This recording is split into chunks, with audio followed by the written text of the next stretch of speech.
the truck and we'll go. Yeah. And talking about some of the things that you have to pack up, what goes through your mind in that moment? What's, the necessity and kind of walk me through that process. Just pictures, really. That's it. Pictures that you can't replace of the kids, some graduation pictures, things that just aren't replaceable. Yeah. The jeans you can replace, plates, dishes, clothes. It doesn't mean anything. Yeah. So as long as I get my dogs out and I get some of the childhood pictures out, we're good to go. Absolutely. That it really is the most important thing. And the only thing you can do right in a situation like this is just take what you can take and try to have a positive attitude. Yes. Make sure you get a phone charger. Good point. That's right. Get a phone charger, batteries. I'll let you take that call in case it's an important one. Your son. Yes, you definitely want to take that phone call. Let your son know that you're safe. That is a really good point. You want to make sure your phone is charged. When you have a go bag, you want to have extra batteries in there, flashlights, whatever you're going to need, because a situation like this, you don't know how long you're going to be out of the house. People are trying to contact you. These firefighters also now in the backyard of this house.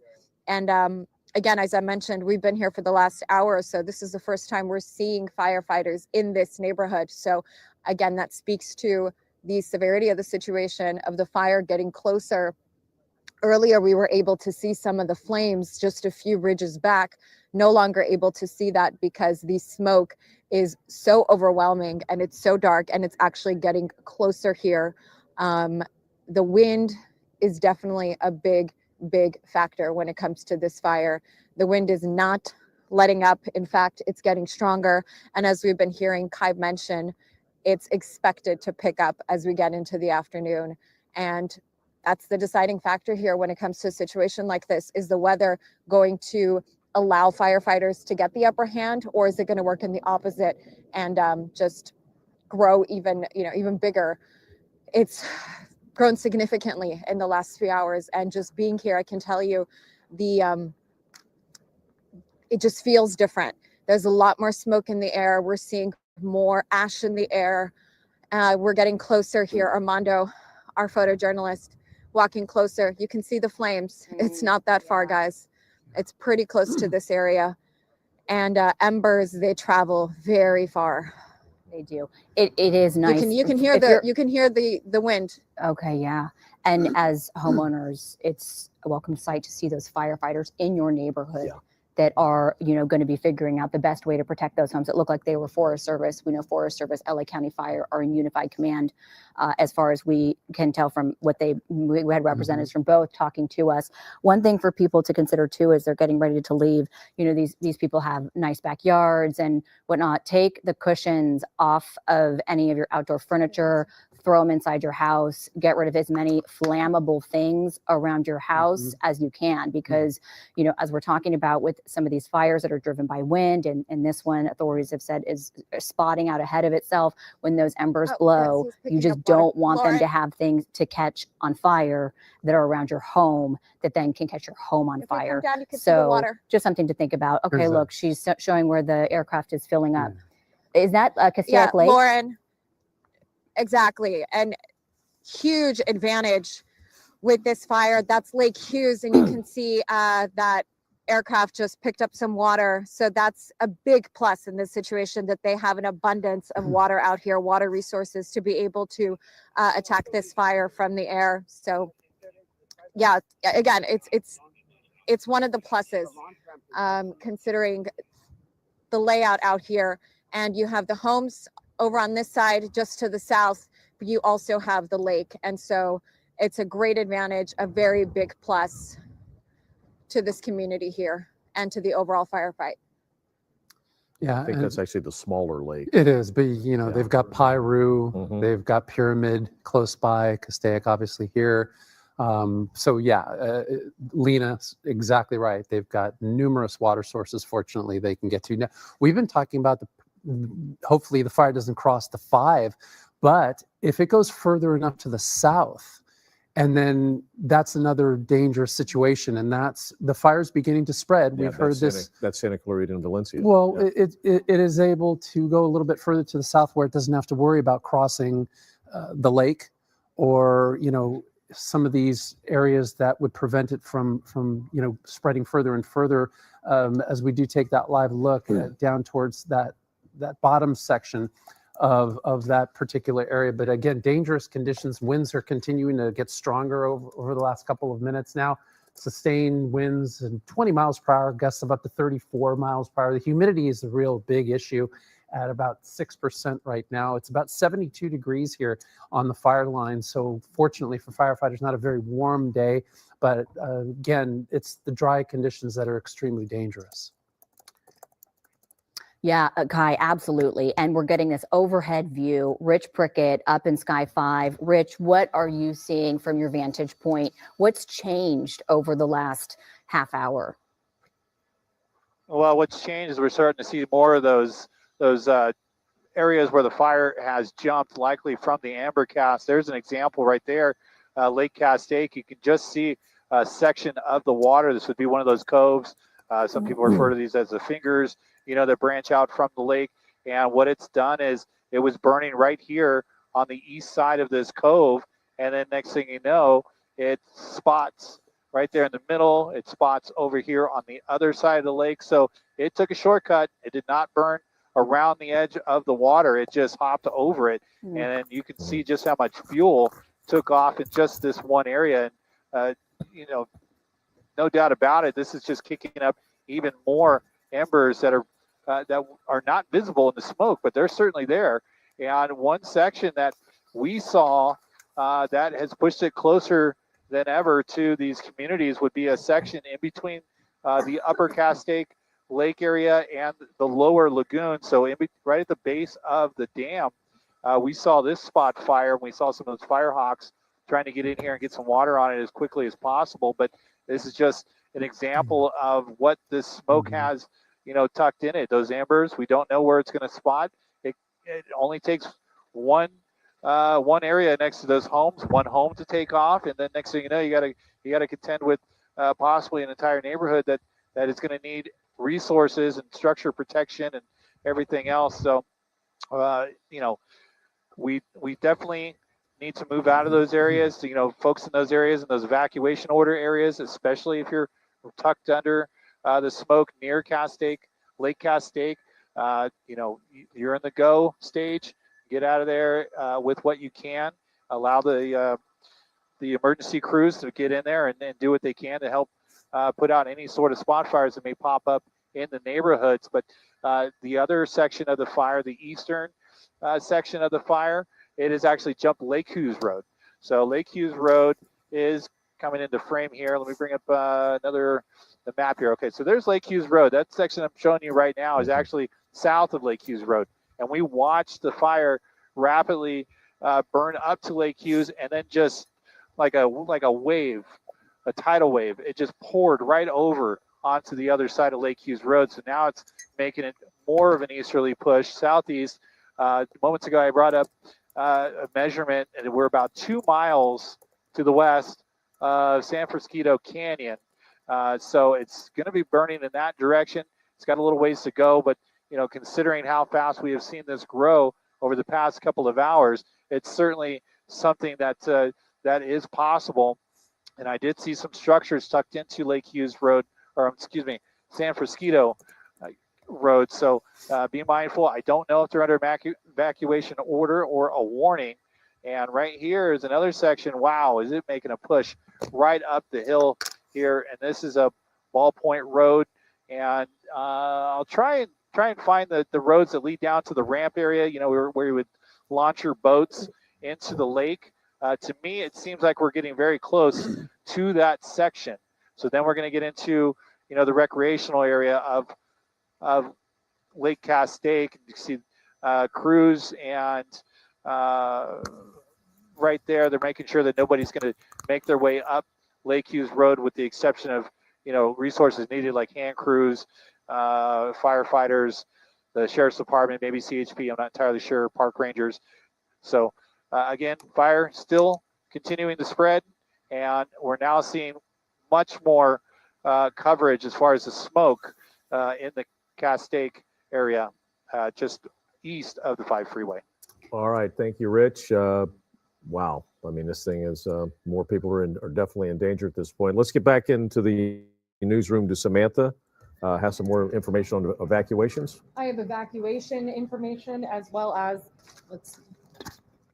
I have evacuation information as well as animal information, schools, and power outages. I'm going to just start real quick talking about animals. I know, Kai, you mentioned a lot of livestock, horses will have to get evacuated in this scenario. And large animals can go to Lancaster Animal Care Center or Pierce College. Small animals to Palmdale, Agora, or Lancaster community centers. And on the right side of your screen, let's talk about power outages and public safety power shutoffs. That is a map from SoCal Edison. The orange you see is where they are considering shutting off power. And there's a little grid with a black perimeter and stripes through the middle. That is where power is shut off. So let me zoom in. Right now in the very middle of your screen, you're looking at Santa Clarita. So all the way out to Simi Valley, south of the 118, also La Crescenta, 210, a lot of areas out there now being considered for a power safety shutoff. In fact, about 4% of SoCal Edison's customers are in an area where power safety shutoff is being considered. But if I zoom in here to where power is cut off, we can see that zone near the 5 freeway. Let's see, let's zoom in here through the open space preserve. That power has been shut off. And if I zoom down through the 5 into Santa Clarita, San Fernando Valley, that is all considered for a power safety shutoff, but not yet. Again, the only areas we're seeing with power shut off, as SoCal Edison has provided, is in this zone with the stripes that you're seeing here. But that is very close to a lot of residential areas near Powerline Road, Ridgeline Road, as we get into more populated areas along the 118, and we can scroll over and look at Santa Clarita as well. There's the 5, the 210. This is the information we have from SoCal Edison's website. If they are considering more, it looks like that will be added to the map. They've been updating it pretty frequently. Here you see Castaic Junction, Santa Clarita. All these areas have power safety shutoff considerations right now from SoCal Edison. They say that's due to increased fire risk conditions, and they are not available to update when that may expire. That warning or consideration may expire. They just say be prepared for a public safety power shutoff during this time. Their officials, their media, SoCal Edison's media coordinator has said many times this is a last resort situation. They don't want to turn people's power off if they don't have to. But as Kai alluded to, right now it's being investigated if a live power line or transmitter may have sparked the Eaton fire. So I'm sure our utilities are watching this situation very closely. I also wanted to mention a couple more evacuation orders and pickups for schools in the area. As I switch over here to the Hughes fire map as provided by CAL FIRE, we can see just how far these evacuation orders and warnings go. As far as Castaic Middle and Elementary School, parents can go to the Ralph's parking lot at Hasley Canyon to pick up their children. Again, that's for the middle and elementary school. North Lake Elementary School, they're advising parents can go to Castaic Sports Complex. This is all changing by the moment as those areas are also in mandatory evacuation zones. Old Road, as we've seen from Sky 5, is starting to get backed up. And this, as I zoom in on the map here on the right side of your screen, is where we've seen Alina Abovian in that neighborhood. She is close to Lake Hughes Road and Ridge Route Road, where all those people are getting their important belongings and getting out. If I zoom in here, this is the Castaic Sports Complex where some of the schools have been evacuated. Also wanted to clarify about the 5 freeway being open. The off ramps that we mentioned earlier are the current closures. Although it said the 5 at those on ramps and off ramps were closed, it is actually just the ramps themselves heading northbound to keep people from going into these areas where people are trying to evacuate. Also wanted to mention Valencia High School is a temporary evacuation center. And as we heard from that law enforcement official earlier, College of the Canyons is still in progress, being prepped to become an evacuation center. So do not go there yet. Valencia High School is the temporary evacuation center. The National Weather Service is reporting smoke is being seen as far out as Ventura. The Ventura County Fire Department has said they're closely monitoring this. As you know, a lot of this area butts up against Ventura County. They have strategically pre-positioned strike teams and other resources along Highway 126 and that corridor to ensure a swift response for Ventura County residents. So Ventura County Fire Department is encouraging people to also register on their website. If you know family, friends, whomever who may be on the Ventura County line, go to vcalert.org for evacuation notifications. Also interesting, Lauren, Glenn, Kai, they are encouraging people to download the Watch Duty app. That's directly from law enforcement saying, hey, if you have a smartphone, you want to keep track, they are also promoting the Watch Duty app. But here locally, KTLA.com, we've worked with CAL FIRE to create an interactive map showing the perimeter of the fire, as well as the evacuation orders and warnings. You can find that right now on the homepage at KTLA.com. All right, Sam, thank you so much for that. And you were mentioning Ventura, and I have viewers sending me pictures of the smoke that they can see in Ventura from this fire that is burning near Castaic, the Hughes fire. It's exploded since 10:30 this morning when it was first reported to now more than 5,000 acres. The good news is that winds are not so strong in the sense that it is impeding any kind of air assault on the fire. And we've seen fixed wing aircraft like you see on the left of your screen, helicopters, super scoopers, all mounting an attack from the air. And then on the ground, we have firefighters from the Forest Service and LA County Fire that are there in terms of ground crews. Yeah, working furiously to keep this thing from getting into neighborhoods. I mean, fortunately, it's all around that reservoir, Castaic Lake, and just, a lot of barren land, but it's dry brush, and that's causing a lot of smoke. We've been talking to Alina Abovian several times. She's in a neighborhood there close by, as you just mentioned. But we have another reporter, Rachel Minitoff. She's on her way up to this fire, and she's joining us now live from inside a KTLA news van. Rachel? Yeah, hi, Glenn. We're on the 5 heading north towards Santa Clarita and then eventually to Castaic. And if I flip our camera around, you can see our view. Traffic not too bad at the moment, but you can see that heavy cloud of smoke. We see a couple of helicopters going into the fire zone, as well as several firefighters here on the 5.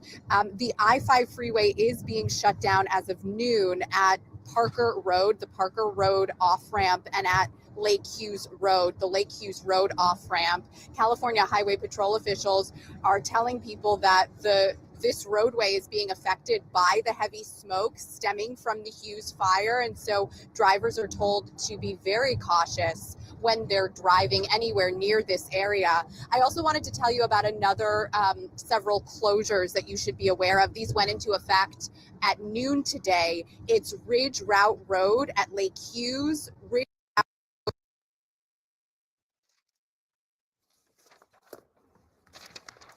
Okay, we're having some issues with Rachel's shop, but you can see that the plume of smoke is very large as she's driving into the area there. Already in the area being evacuated, we have Alina Abovian, who is in a neighborhood. She has been giving us that vantage point and also talking to evacuees. Alina, can we check back in with her? Can we check back in with Alina? Alina, hi. You have some people out there looking at the fire. Hi. That's right. They're looking at the fire. Pretty nerve-wracking situation, guys. Yeah, definitely. We live just right there. And you're you're packed up, ready to go? Yep. So this fire it's a lot closer than it looks. Yeah, it's definitely a lot closer. The wind's blowing this way. We had a fire here probably how long was that other fire here? 2 years ago. It was more on the backside that way. So we've had to evacuate before. And yeah, I mean, I don't know. I just hope it doesn't jump across the lake, but with the winds, you don't know. And this is such a high risk area too. I mean, you can see all this shrubbery right here that it just catches like that. No wonder it went from 50 to 500 in no time flat. It's now more than 5,000. Yeah, and you can see it's just all ready to burn. It's heartbreaking. It's sad. It's super sad because these are our homes. These are where we've lived for years and years and years, and it can all just be gone like that. In a second. Yeah. You talked about how dry it is here. That's right. This entire hillside, you guys, is so dry. it is the perfect fuel for this fire, just in case it happens to jump the ridge. And that's a new fire over there. Those flames were not there the last time we were out here. Armando, if we can zoom in, you'll see it's now getting closer to where Lake Hughes is, which in a way is a good thing, because if it goes into the path of the lake, that's a better situation than, you know, if it happens to jump over the ridge. What time today did you hear about the fire, and when did you realize, okay, this is serious? So I work in the hospital, and I worked until 4 a.m. I did a double shift. And so when I woke up this morning with all these phone calls, I was in complete shock. But I mean, not honestly too surprised. We've complained about these hillsides for years and years, and it's horrible and heartbreaking that it has to come to this. But I think I probably heard about it at 11:15, 11:20. I was already on the road, just ready to, you know, scoop up my stuff and come over and grab what I can, grab my loved ones, make sure that they're all okay, and my dogs, my animals, check in on the neighbors, and pray to God that hopefully this gets attacked so fast, and that the firefighters that take care of this are safe, and also you guys too that are reporting it as well. We appreciate it, because at least it brings awareness to this issue that we've been having for years and years and years. And Thank you. Appreciate you saying that. What's your message to fire personnel out here? They're all over this neighborhood.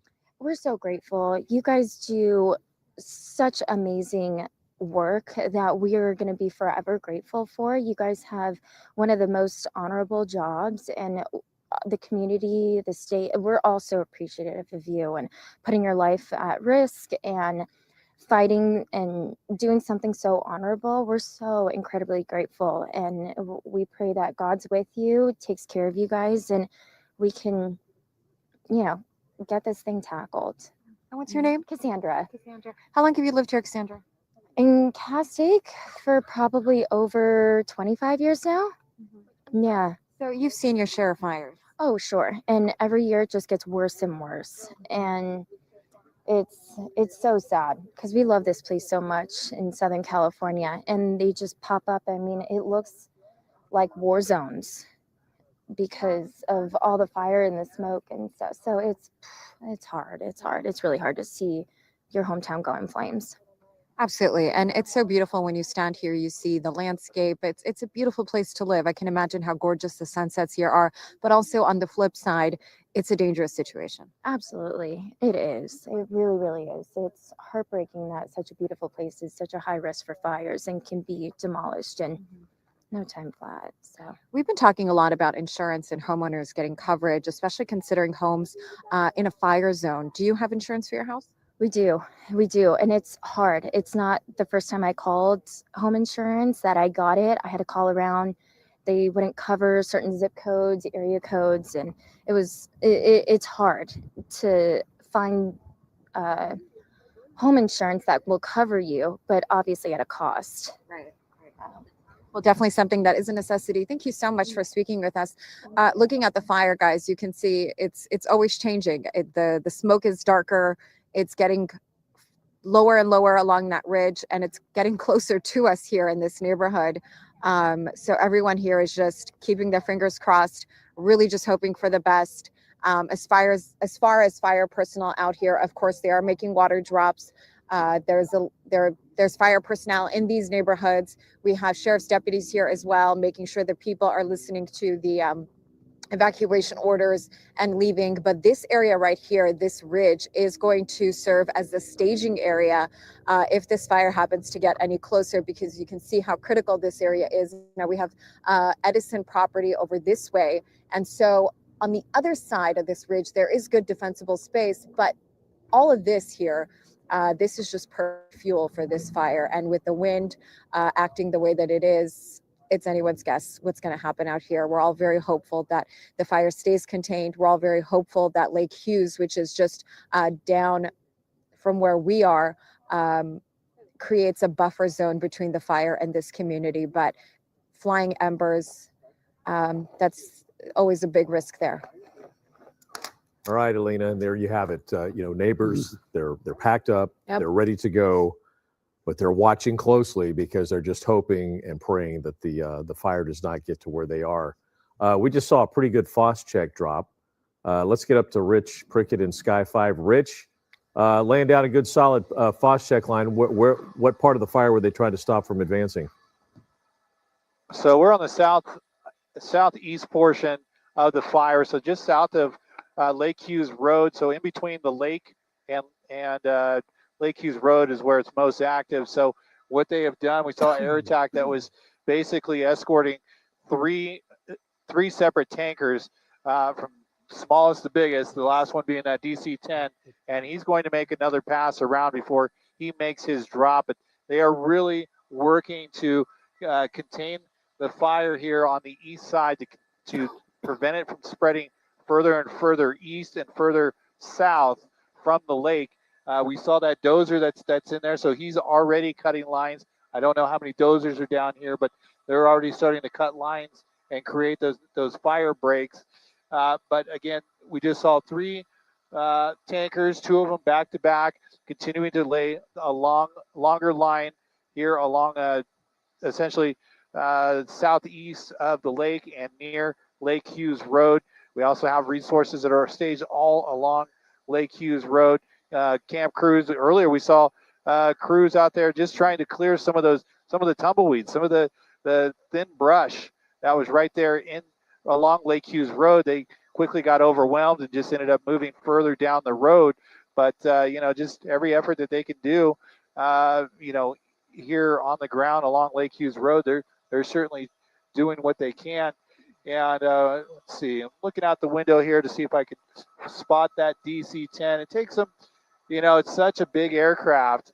Any of those turns, does take time. So it's going to take them a little bit of time to make that full turnaround to get back in place for the fire. But there it is. There's the lead plane. That's going to be one of the air attack command planes. He's going to fly a line. Oftentimes they spray out a squirt of water that kind of, basically demonstrates exactly where they want it. And then the pilots that are in the aircraft directly behind them will follow suit, follow that line, and they're going to drop that FOS check.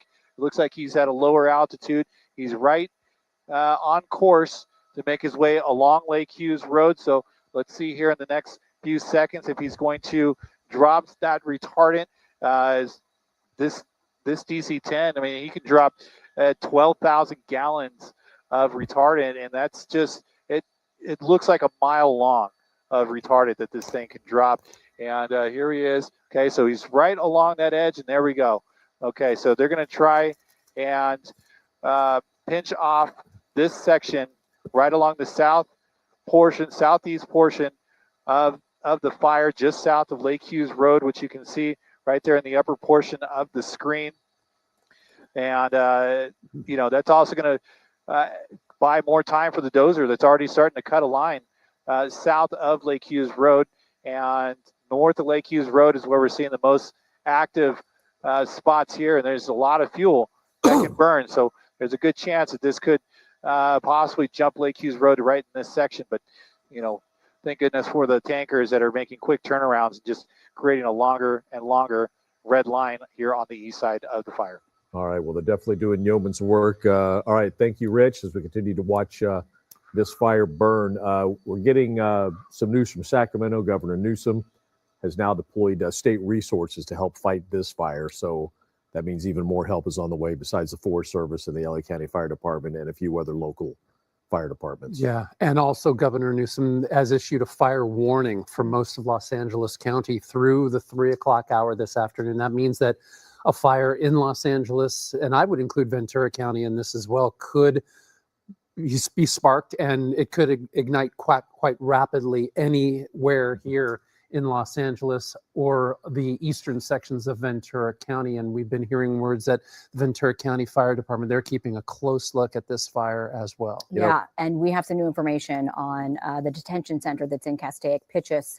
The sheriff's department says that they are not evacuated at this time, but out of an abundance of caution, they're moving inmates from the south facility to the North County Correctional Facility. They have 4 facilities on the campus. So that's the information coming from there. Also, we have Sky 5 on the left, which we've been showing you on the right. That is a ground shot that is from Castaic Lake, the lower lake. where we're seeing that. And we've seen some fire tornadoes there. And Yeah. Kai, you always talk about how fire creates its own weather system Yeah, and at that times. and on the right side of your screen, more of the western flank of that fire that is taking place right now. And while Rich was talking, doing a fantastic job illustrating to us what is happening, we saw a couple of fire crews. They had to evacuate that area. They were there on that fire road, and they had to hightail it and get out of there because that fire was starting to overwhelm their position. So this fire quite erratic this afternoon. Winds continue to stay quite strong, gusts of up to 33, 35 miles per hour in these areas. And yeah, Lauren, you're right. We've been seeing fire tornadoes, and we continue to see, and you can hear it in the microphones. There you hear that wind. It is strong this afternoon, dangerous conditions. And on the left side, you can see crews that are hiking down into that terrain towards that fire line, crews on the ground. Brave. Yeah, so they are, Rich is zooming in up in the sky, and you can see those crews that are hiking down in there. Yeah. We do have Alina Abovian, who is in a neighborhood with a resident, a neighborhood under mandatory evacuation order. We're going to check in with her on Pinecrest Place before we then check in with Rachel Menitoff, who's on the road headed up. Alina. Hi, Lauren.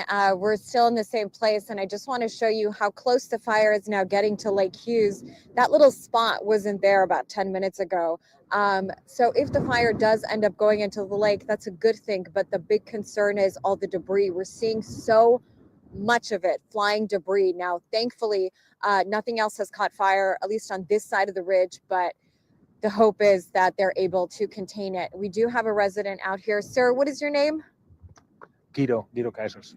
Guido, how are you guys doing? Are you packed up, ready to leave? All packed up. The family is in town. They're safe. Dogs are safe. So we're ready to go. Car is packed. So with the most important stuff, memories. And we'll see where it ends. What's the feeling looking at this fire right now? Well, I've seen it here a couple of years ago. The wind was in the direction towards the lake and they let it burn out. So that was not too threatening. This one, with the winds that are kicking up like that and the shifting direction of the wind, it's a bit concerning. Now, this fire is growing before our eyes. Yes, it is. And that's the troublesome part. There's no end to it yet. So.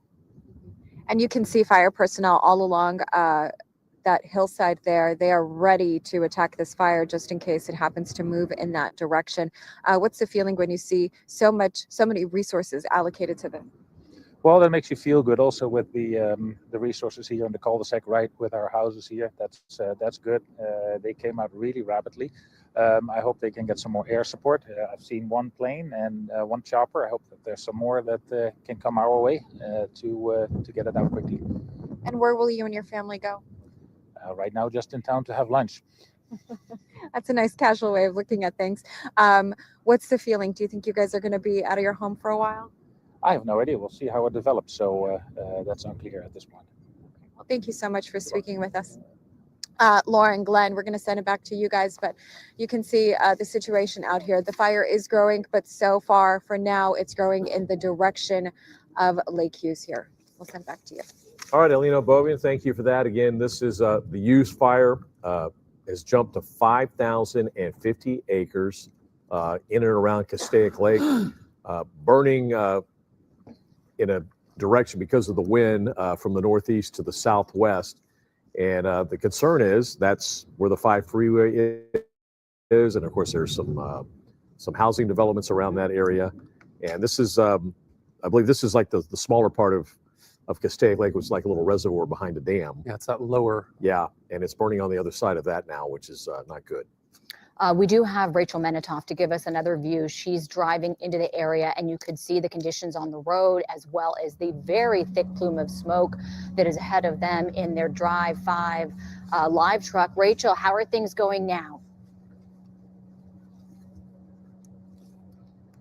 Hi, Lauren. Our IFB is going in and out, so I'm hopeful that you guys can hear us. We're driving along the 5. We just passed the Castaic Lake exit. I think our GPS is taking us around this fire and then back in. So we're north of Castaic Lake on the 5. I'll give you a look at what we're seeing right now. We just drove through a large plume of smoke. Right now, clear skies where we are now. We're approaching the Templin Highway exit, and we're kind of making a loop back around to Castaic at the moment. A lot of the off-ramps are closed, and so I think the GPS is kind of rerouting us.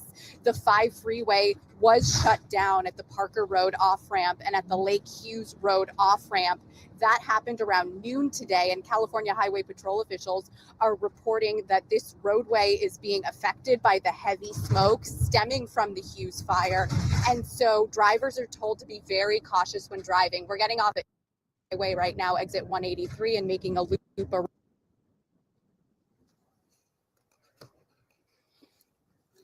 Okay, Rachel, thank you so much for that. We're going to let them turn around, get back into the area, but you could see where they were. The traffic was actually pretty clear, so it was moving.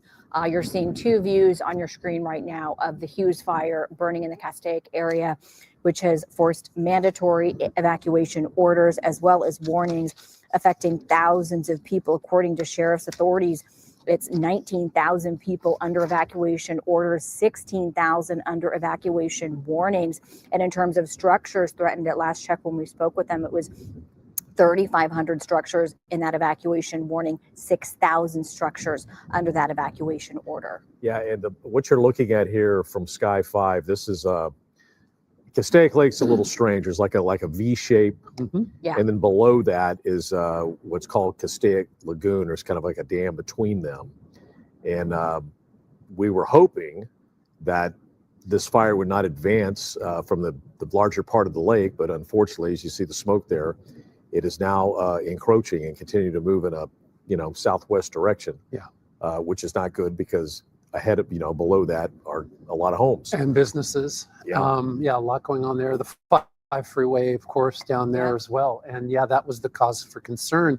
We were talking earlier during the 11 o'clock hour, we thought maybe it could jump the lake, but now it's gone further to the southeast, and now it's beginning to make its way a little bit further down towards some of those residential and business communities.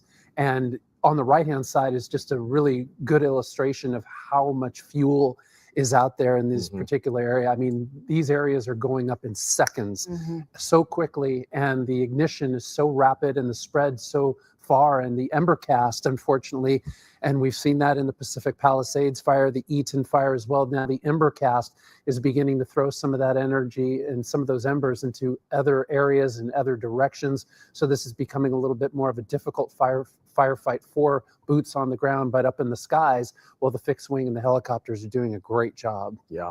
And basically what you're looking at there from Sky 5, you're seeing, the fire burning next to the lagoon. And this is the shot from across the lagoon, looking directly into those flames that you're looking. Yeah. So that's kind of 2 views of the same flame, same spot here. Yeah. And it's about to meet up with some of that short grass. And we call that the low fuels. There's low, medium, high level fuels, and those are a little bit more the lows, but unfortunately the lows burn really quickly. And they don't even need to, the fire doesn't have to move uphill to move quickly. Even on horizontally it moves rather rapidly, so they're going to try and get a little bit of a better handle on that as well. Let's go to Samantha Cortese. She's live in the newsroom. She's been tracking all of the evacuations, the road closures, shelter information. Hi, Sam. Hi, Lauren, Kai, Glenn. Just wanted to update you all. According to this CAL FIRE map, it looks like mandatory evacuations have been issued for an area near Lake Piru, and that is on the right side of your screen here. And if I just scroll over, here's where you're seeing that new evacuation order.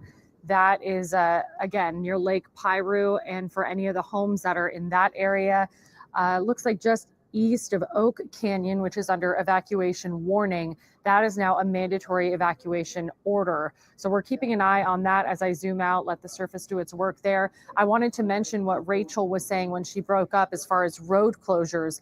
The 5 northbound Parker Road off-ramp is closed, as well as the northbound Lake Hughes Road off-ramp is shut down for an undetermined amount of time. So that is according to officials, CHP, CAL FIRE, as well as closures including Ridge Route Road at Lake Hughes and Templin Highway, as well as Lake Hughes at Pine Canyon, Dry Gulch at San Francisco Canyon Road, we're watching that, and we're hearing traffic has picked up. We saw Sky 5 looking at Old Road in a more populated area near Santa Clarita, and that was backing up. And we understand traffic is getting a little heavy in that area as well. Lauren, you mentioned what we're hearing from authorities: 19,000 people evacuated due to this fire, the Hughes fire. It started just before 11 o'clock this morning, and in 2 hours, it ballooned from 100 acres to 5,000. So a lot of people quickly getting their belongings together and getting on the road.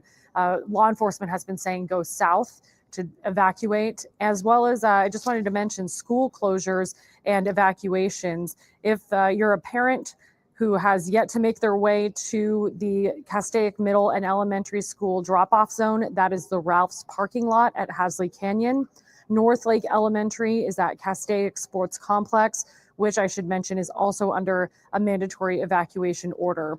Now, for so many people with animals, large animals can go to Lancaster Animal Care Center and Pierce College. Small animals, Palmdale, Agora, and Lancaster community centers.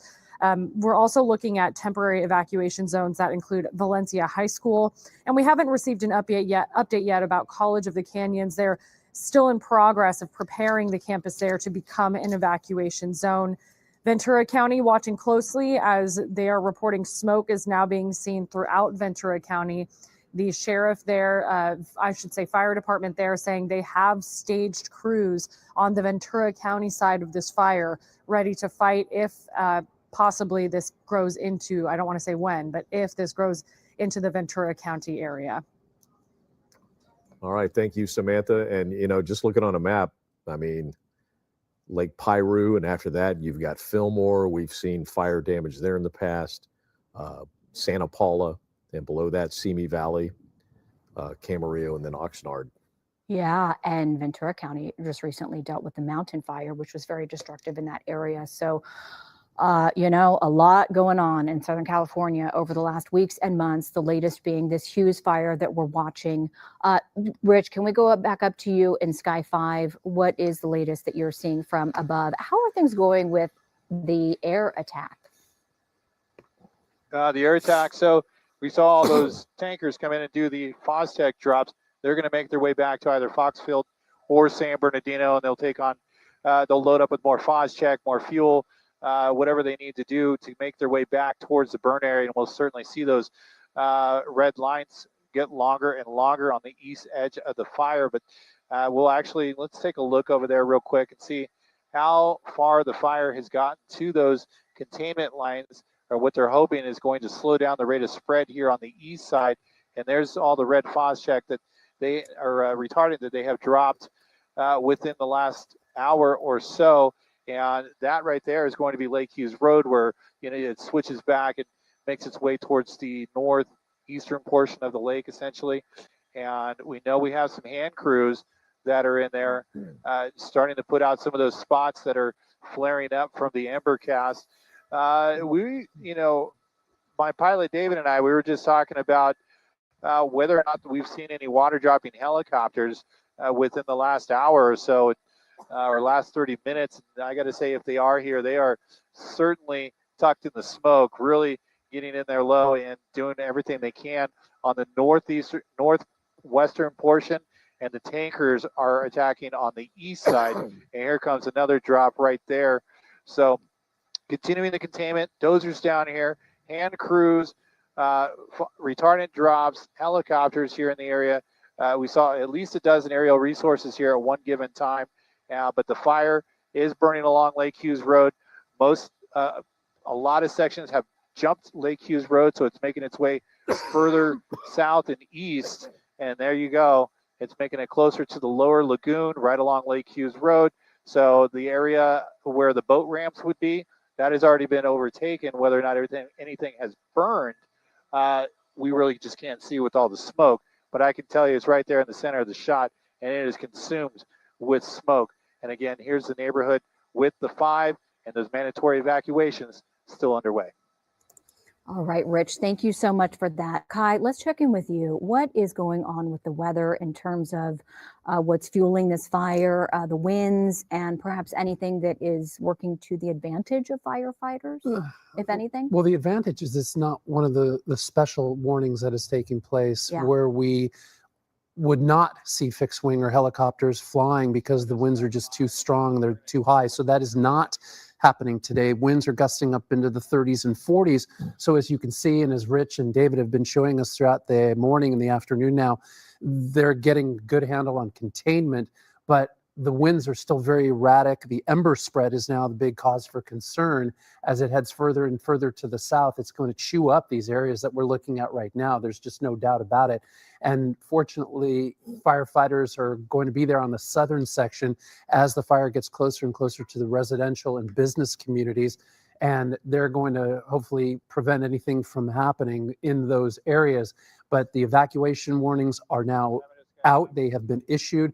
There is a fire warning for much of Los Angeles County this afternoon, not just this Castaic area, but throughout much of LA County. That's because the Santa Ana winds are strong today. They will become stronger through the 3, 4, 5 o'clock hours and stay up all the way through tomorrow on Thursday evening.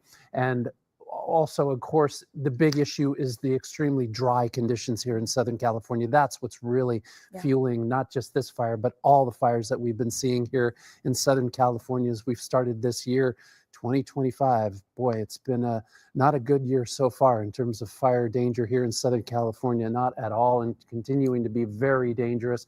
And with these evacuation orders, if you are in these evacuation zones, it is just imperative that you listen to your local agencies, listen to police, listen to fire. Anybody who's in your neighborhood telling you that you should leave, you should do so, because not only for yourself and your family's safety, but it's to allow first responders, these agencies, to get in and not be hampered by other cars and people coming the other way. So again, let's listen to these valuable warnings. And Kai, can you give us a sense too? So we've been seeing Alina in that neighborhood that is sort of between the 5 and Castaic Lake, and then the fire that is burning. Is the wind blowing the fire towards those neighborhoods that we've been showing people? Yes, in general. So what you're seeing right here, as we take a look at this live shot, is the winds are coming from the north-northeast, so NNE, north-northeasterly direction, and they're headed towards the south-southwest. But also, we're looking at this fire just sort of fanning out, and that's why we're starting to see a little bit more smoke headed to the northwesterly direction up towards Ventura County as well. So in terms of the smoke, it's still laying down, as you can see, horizontally, and that shows that the winds are strong. And now again, the smoke headed into much of Los Angeles as well as Ventura County at this hour, and the ember spread is unfortunately continuing to be a big problem here in Southern California. And there's a really good look at the smoke that continues to make its way up over the 5 and the 14 as you head towards the 118, the Ronald Reagan Freeway, eventually into the Simi Valley. You've got areas like Porter Ranch, Granada Hills, Moore Park. Those communities are starting to see a little bit more smoke. And you just want to always be prepared. Even if you think that the fire is miles and miles from your residence, from your house, if you are in LA County this afternoon, if you are in the eastern sections of Ventura County this afternoon, please continue just to listen to local officials in your area, in your neighborhoods. Keep it KTLA on in your... Feel yourself thrive. Feel more alive with nutrient-rich greens. All the information you need to have to possibly get out of that neighborhood safely, because as we've all seen from many folks who have unfortunately lost their homes over the last couple of weeks, they've lost their homes, but they have their lives. Yeah. And that's some don't. important. These fires have been deadly Some over don't. the last few weeks. So, just one more reason why you take it seriously what officials are telling you. On the right is the shot that we've had from where Alina Abovian is live from a neighborhood that's evacuated. And what's changed over the last, hour or so is that now when he zooms out or, really zooms into where you're looking now, they can see the fire. And that wasn't the case when she was first in that neighborhood. It's moved towards the neighborhood. That's a neighborhood under mandatory evacuation order. On the left, you have the Sky 5 giving you the broader view. This is now affecting affecting Ventura County because there's evacuations in the area of Lake Piru. And we want to go down to the ground because the roads are a part of this story too. And Rachel Menitoff is there. And Rachel, our producer, was saying you're behind a fire truck that's on the move. Yeah, I'll turn the camera around so you can see all of the fire trucks in front of us. We're just kind of following them on their route. We're on Ridge Route right now. We're parallel to the I-5. We're heading toward Castaic High School, which is one of the areas under mandatory evacuations. There are about a dozen fire trucks in front of us, and you can see this large plume of smoke where we are in the mountains. Kai was mentioning just how dry it is, and we can see that on our drive here. We can smell the smoke, and we can see this very dry brush in front of us now. I wanted to tell you about a couple of road closures that people should be aware of. The California Highway Patrol is asking that people avoid this area. They're telling drivers that the smoke is impacting the drive. And so as a result, the Parker Road off-ramp at the Lake Hughes Road off-ramp closed around noon. And there are a couple of other road closures to tell you about. Ridge Route Road at Lake Hughes, Ridge Route Road at Templin Highway, Lake Hughes at Pine Canyon. And in front of us, what you're seeing is this large plume of smoke from the ground. We're seeing a couple of flames in the distance to the west of us. And then we're following these firefighters as they weave in and out of the canyon roads to get to some of these mandatory evacuation zones. We're heading toward Castaic High School right now. Different picture from the ground. And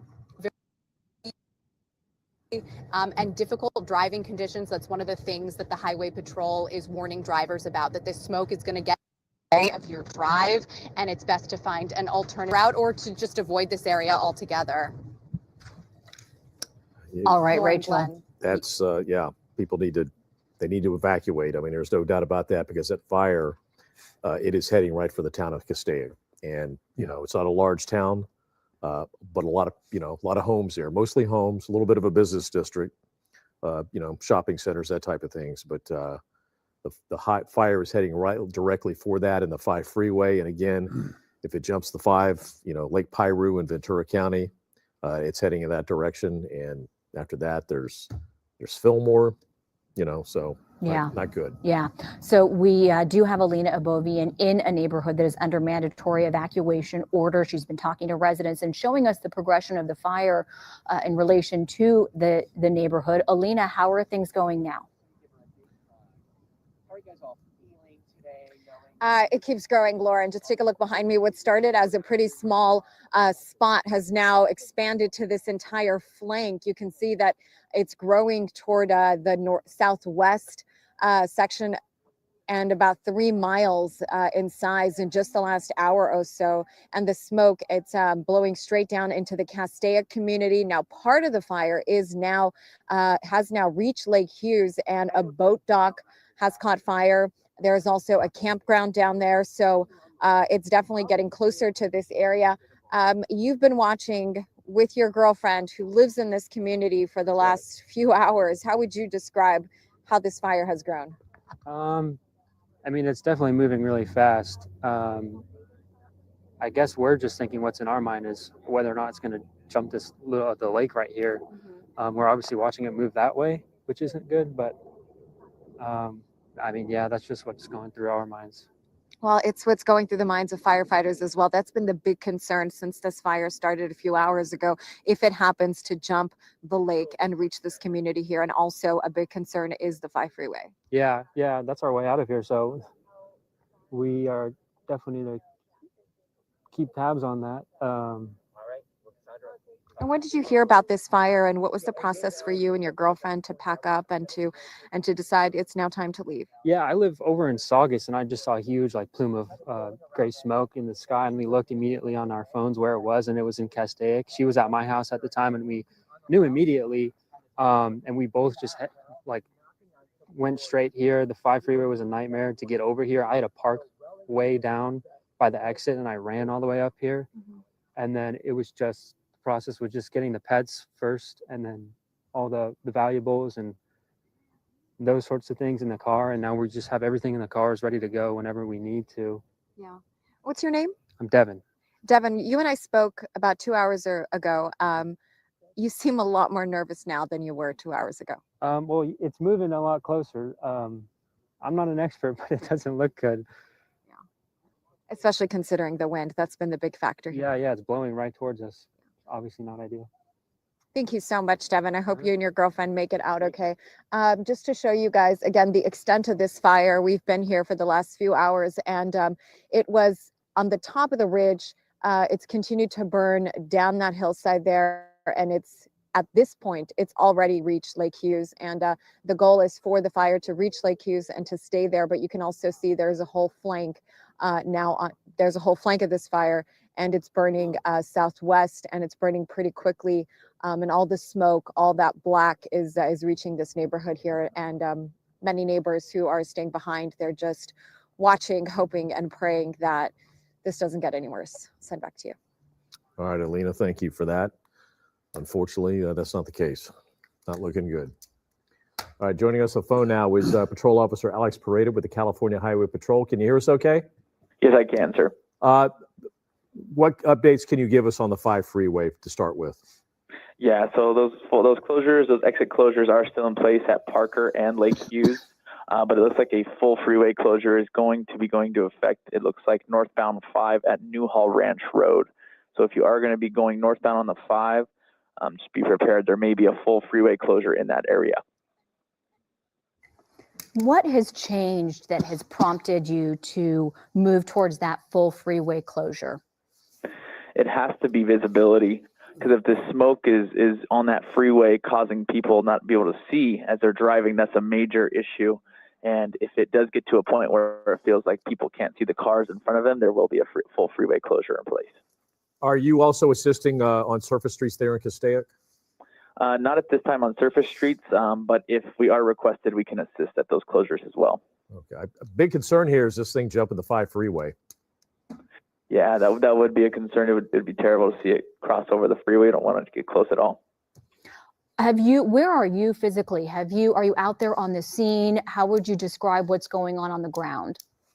I'm not on scene, but what I can say is I do have a lot of officers responding to this area to try and make sure that this full freeway closure can get put into place, and try to assist in any way they can.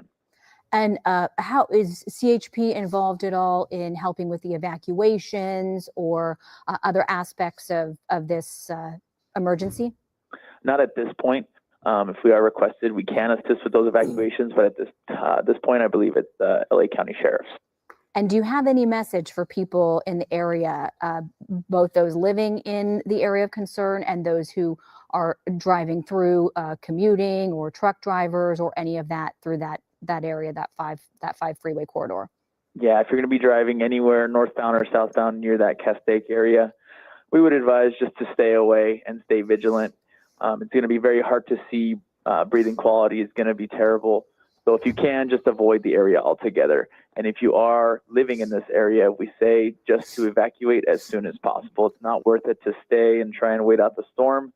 Like we saw with the Palisades and Eaton, these fires can travel very fast, and it's not worth it to stay.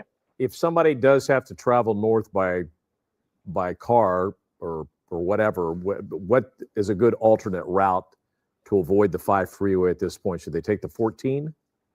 Yeah, the 14 would be a good alternate route. I would say to just go around it, go through Lancaster. That's really the only alternate at this point.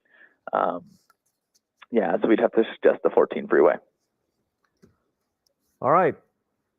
Patrolman Alex Pareda, thank you for joining us with that information. And again, the 5 freeway there in Castaic, now closed off. Best alternate route from people having to travel north. Take the 14 up to Lancaster, then get back on the 5 freeway. Yeah, so we're seeing a broader and broader impact from this fire that's exploded in size since 10:30 this morning to now 5,000 acres plus. Sam Cortese in the newsroom, she's monitoring all of the impacts to residents in terms of evacuations, which have expanded, Sam. Yes, Lauren, Glenn, Kai, I just wanted to show you the map here of those evacuation orders. As we were hearing that the 5 would be closed at Newhall Ranch, that is because the evacuation order has now been expanded to Newhall Ranch Road. And you can see a little bit of the terrain here. It looks like a lot of brush, but then it butts up against all these strip malls or businesses. And then if I move a little bit over to the west, you can see this evacuation warning, which is all residential. So it's of course the hope that this does not get as far down as Valencia High School, which is currently a temporary evacuation center. I'll zoom in on that so you can see where that is. Just in relation, as I zoom out, this is now on the left side of your screen. That is Valencia High School. And as we zoom out of this map provided by CAL FIRE, you can see just how close the evacuation orders are to the rest of the warnings. The orders now are up against Newhall Ranch Road and the 5. And then if I keep moving over to Ventura County line, we eventually get into Lake Piru. There you see that black line there, that's Ventura County into Lake Piru, where there are now evacuation orders. So we are watching this closely as the orders expand. I know we saw Alina talking to people who didn't want to leave their homes. Obviously, we've been saying over and over again, that is not what one should do in this case. It puts law enforcement at risk who have to go in and look for people who may not have evacuated. But the winds have shifted, and now we see that fire continuing to burn.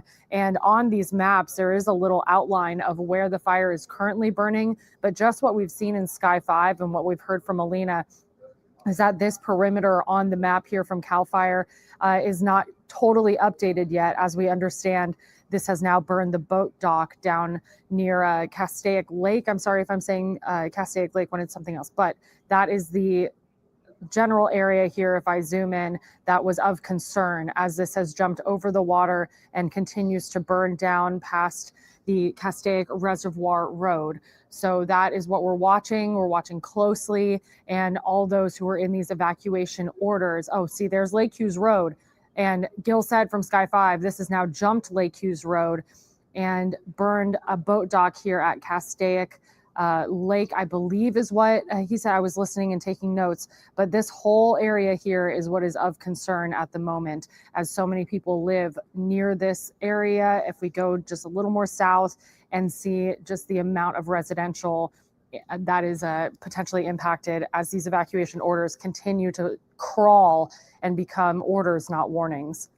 Yeah, Sam, thank you so much for bringing us the latest on that. It's a good reminder to those who are in an evacuation warning area to just be prepared. It's much easier to be prepared when you're not being told to get out and, you know, stressed out, and it's harder to think straight. So, Sam, thank you so much for that. Now, we're joined on the phone by Dana Dirks with the Forest Service Public Information Officer. Thank you so much for joining us. Forest Service and Unified Command over this fire with LA County Fire. Last we spoke to you guys, where do things stand now? Currently, the Hughes fire is at 5,054 acres and 0% containment. Firefighters, again, from the Los Angeles County Fire Department and Angeles National Forest are working very closely together to try to put this fire out as quickly as possible. Obviously, the fight here is to try to save those homes, but also a big concern of this thing jumping the 5 freeway. Certainly, there's also quite a bit of smoke across the 5 freeway. We do definitely want to make sure that we remind folks to be especially careful.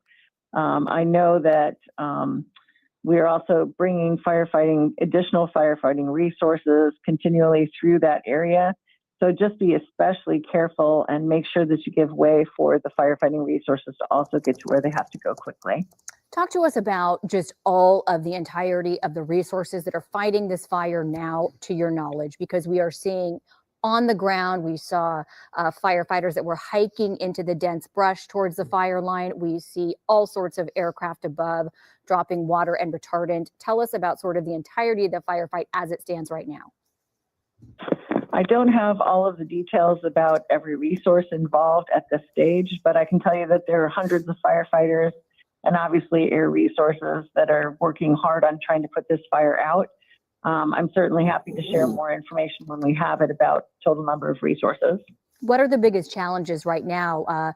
I'm here with Kai Goldberg, who's been telling us on the weather front that later in the day, which is actually getting closer now to where we are, winds are going to be picking up more and more. Is that a concern for you?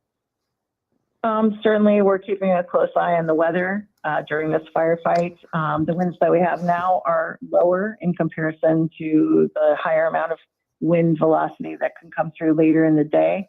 I would certainly say this is a pretty heavily wind-driven fire. It's moving very rapidly, as you can see. There's some steep terrain involved. Obviously, our brush is very, very, very dry.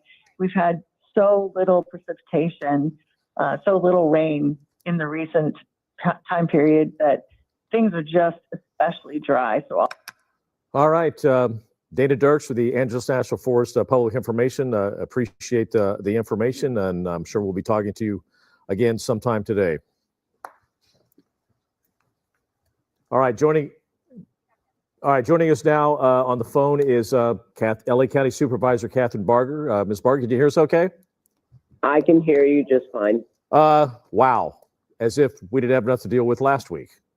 I could not agree with you more. It's a wow. The Chief Maroney made it clear that with the red flag that we had to be at the top of our game, and he had, ground crews positioned throughout, I know my district because it tends to be high propensity for fires. But I didn't expect it like this.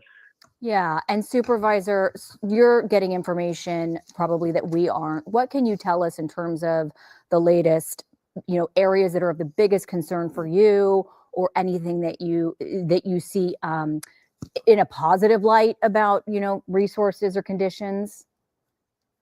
Well, I have to say that the information you're getting is in real time, and it's the information that I'm getting, which is, I think, important. That's why I've told Chief Maroney to go ahead and hold a press briefing without me, because I'm not going to make it up there in time. And I don't want him to wait to give out information. I think it's important for us to provide as much information as possible. But getting the residents evacuated, obviously for me, the priority is life, and recognizing that we've got, a lot of the housing on the other side, on the west side of the 5 freeway, and actually on the east side as well. It's important for us to be cognizant of the fact that we've got to get the evacuation done in a timely fashion, because even on the best of days, there's traffic up there. And I want to make sure we can do it in an orderly fashion to make sure that people don't panic. Although I know that the sense of panic probably is there. But I would encourage people to go to lacounty.gov/emergency if they want information regarding evacuation orders. But understand, these are coming from our first responders, and it's important for us to heed that warning. Let me ask you this. President Trump scheduled to come out here Friday to tour the fire damage. We've had, I think, 3 fires in San Diego yesterday. We, of course, got the Palisades, the Eaton fire. That's the most damage. Now this fire. First of all, showing in the damage, where do you start at this point? And number one, and number two, should maybe he wait a few more days because of what's going on? Well, that's a loaded question, because if he waits, people criticize. If he comes, people criticize.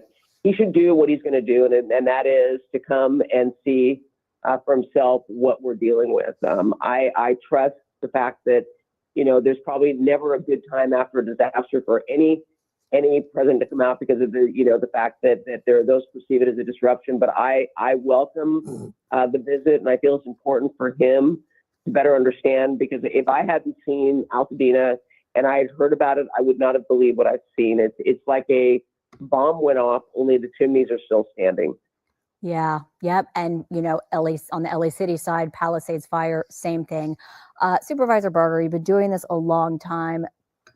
I'm blown away at what we've experienced this month. Have you ever in your history in this region recalled a time of this much fire? No. And I think it's a wake-up call. I think that there are lessons learned.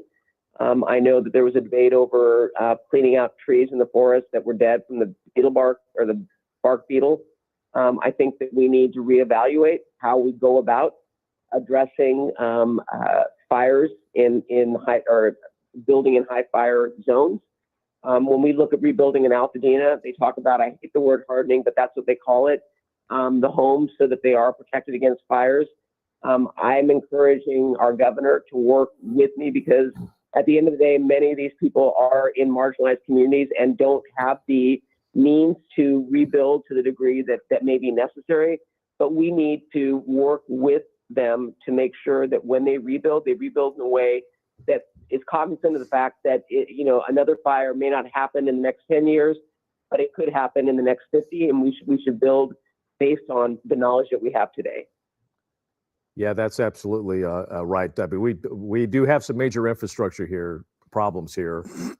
Water, any kind of mitigation like brush clearance to fight these fires. Clearing out the forest. Like you said, so we really need to take a hard look at all of that, right? Maybe those reservoirs that everybody voted on to build in 2014. Maybe it's time to start building those.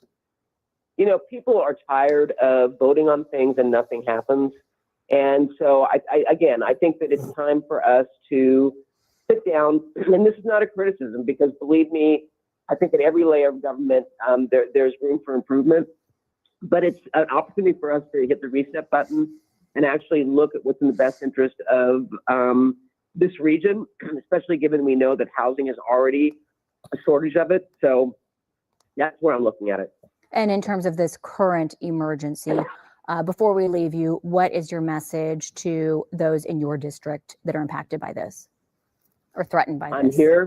I'm here and going to be with you each and every day, side by side, to ensure that we protect life first and property.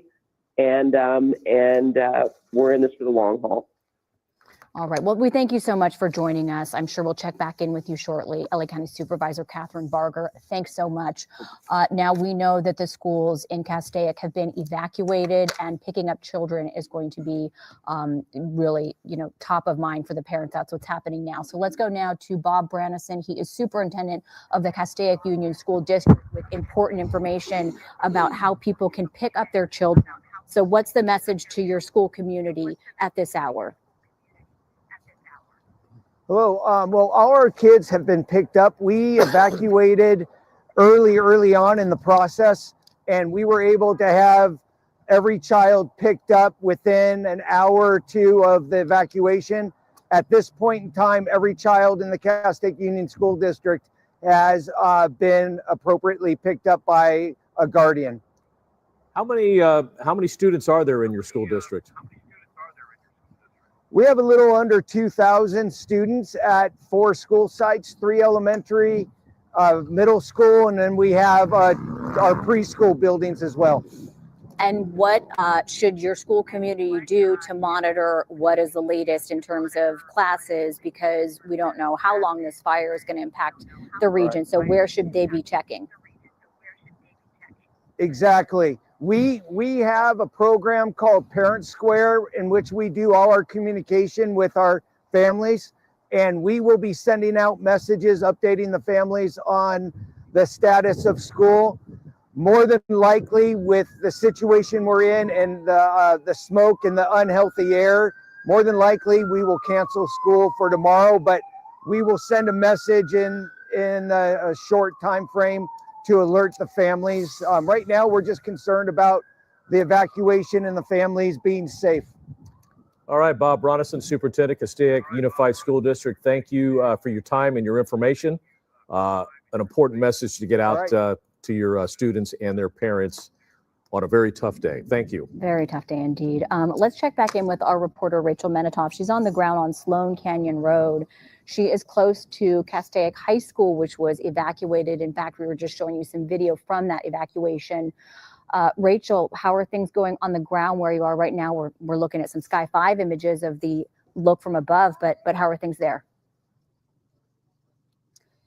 Yeah, people here are gathering their belongings. They're packing up their cars. The sheriff's department came by and they told everyone you have to be ready at a moment's notice. This is technically one of the evacuation zones. We're here with Fred over here. You can see he's watering down his house on Sloan Canyon. Hey, Fred. Hi, how are you? How are you doing? How are you holding up? We're hanging in here. I got my mom inside. We're all ready to go. We're packed up. Sheriffs came earlier and let us know that, be safe than sorry. So we are.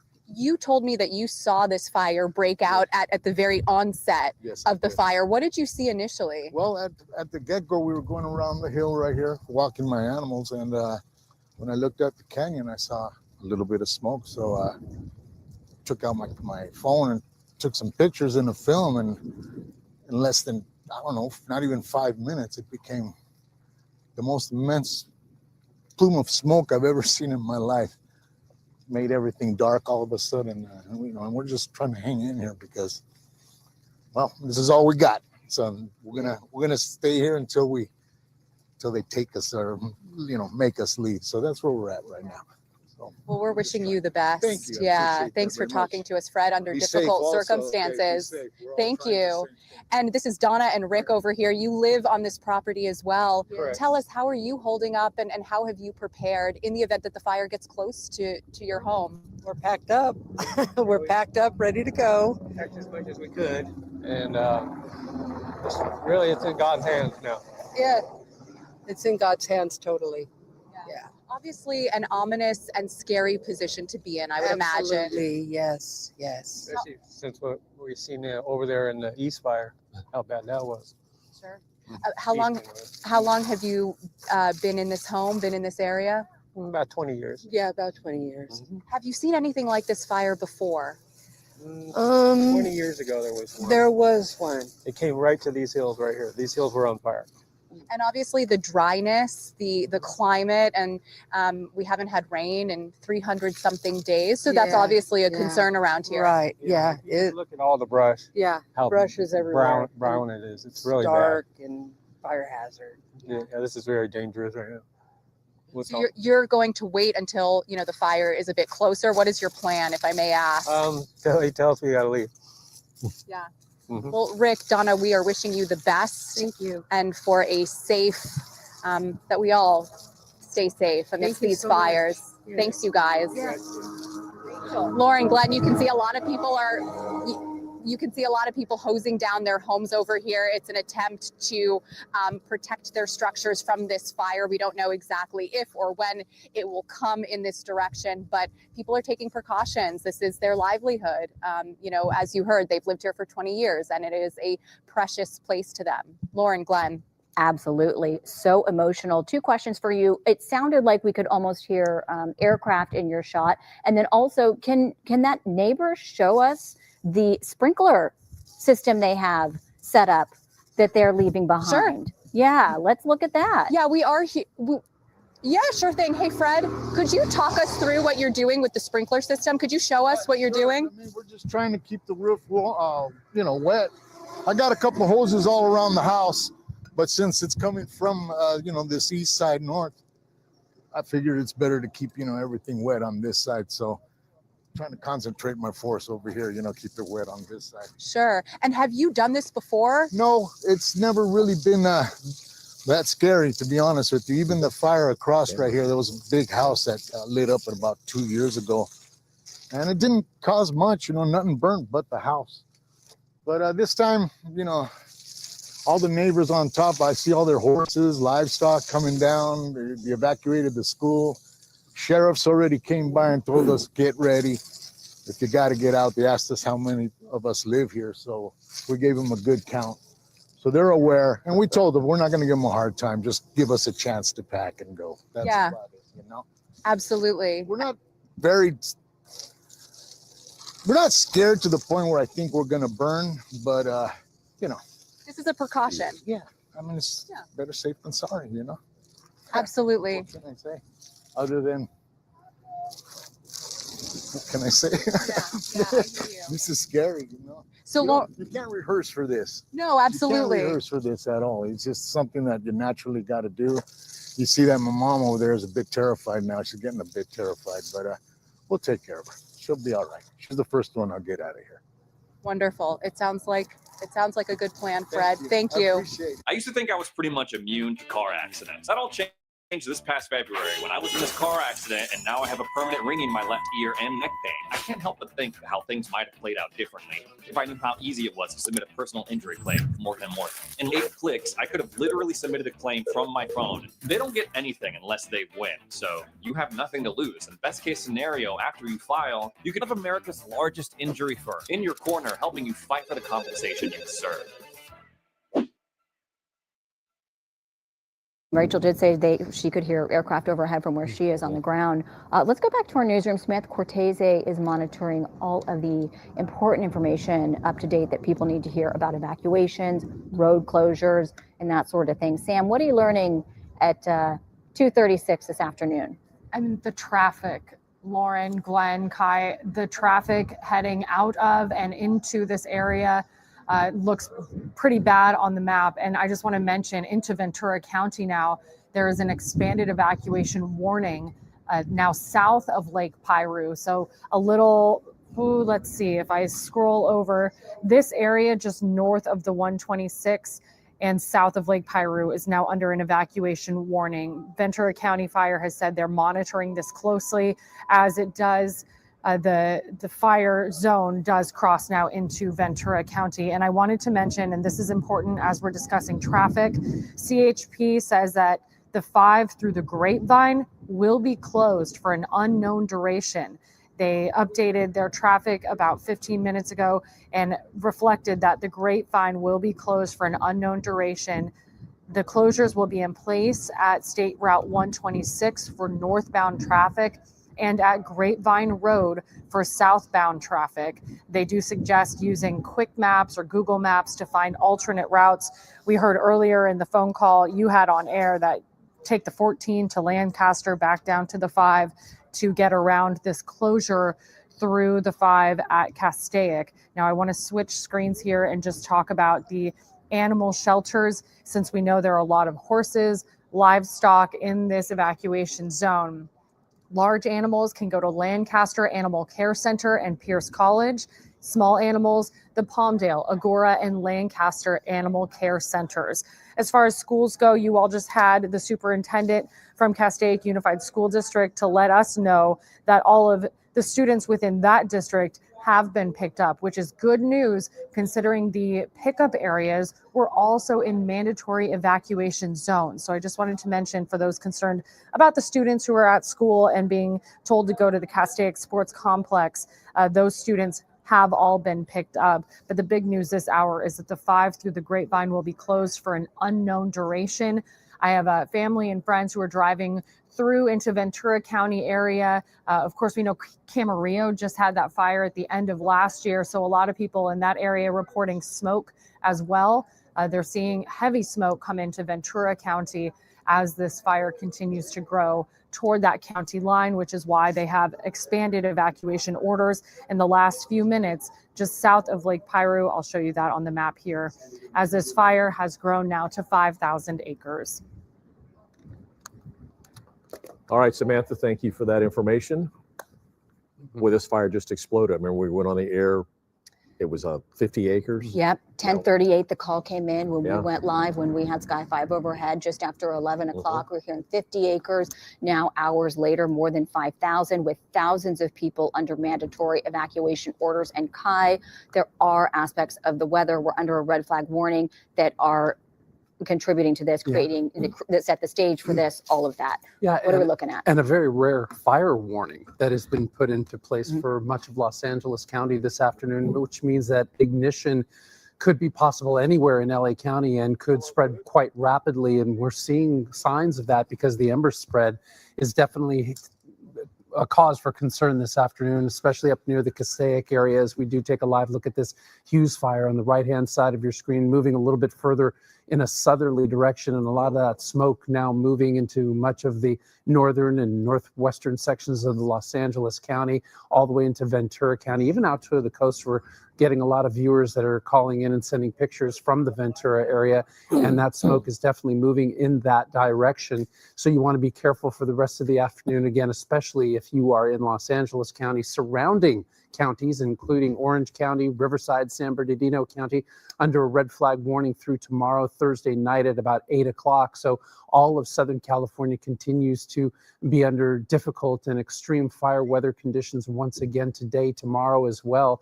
We're still looking at the fire line and winds right now sustained at about 17 miles per hour, some gusts into the high 20s, low 30s, but the all-important humidity value will continue to stay bone dry, 6% right now. And that's what's really driving this fire is the extreme dry conditions and the fuels that surround much of this area and all of Southern California this afternoon. So if you are in one of these areas where it is a mandatory evacuation, it is the best thing that you could do for yourself and your family to heed those warnings and to leave your property. Again, we've been telling you about this for the last couple of weeks, to have that go bag ready, to have all of your documentation, your pharmaceuticals, your medicines, anything you need to be away from your home for more than a couple to 3 days.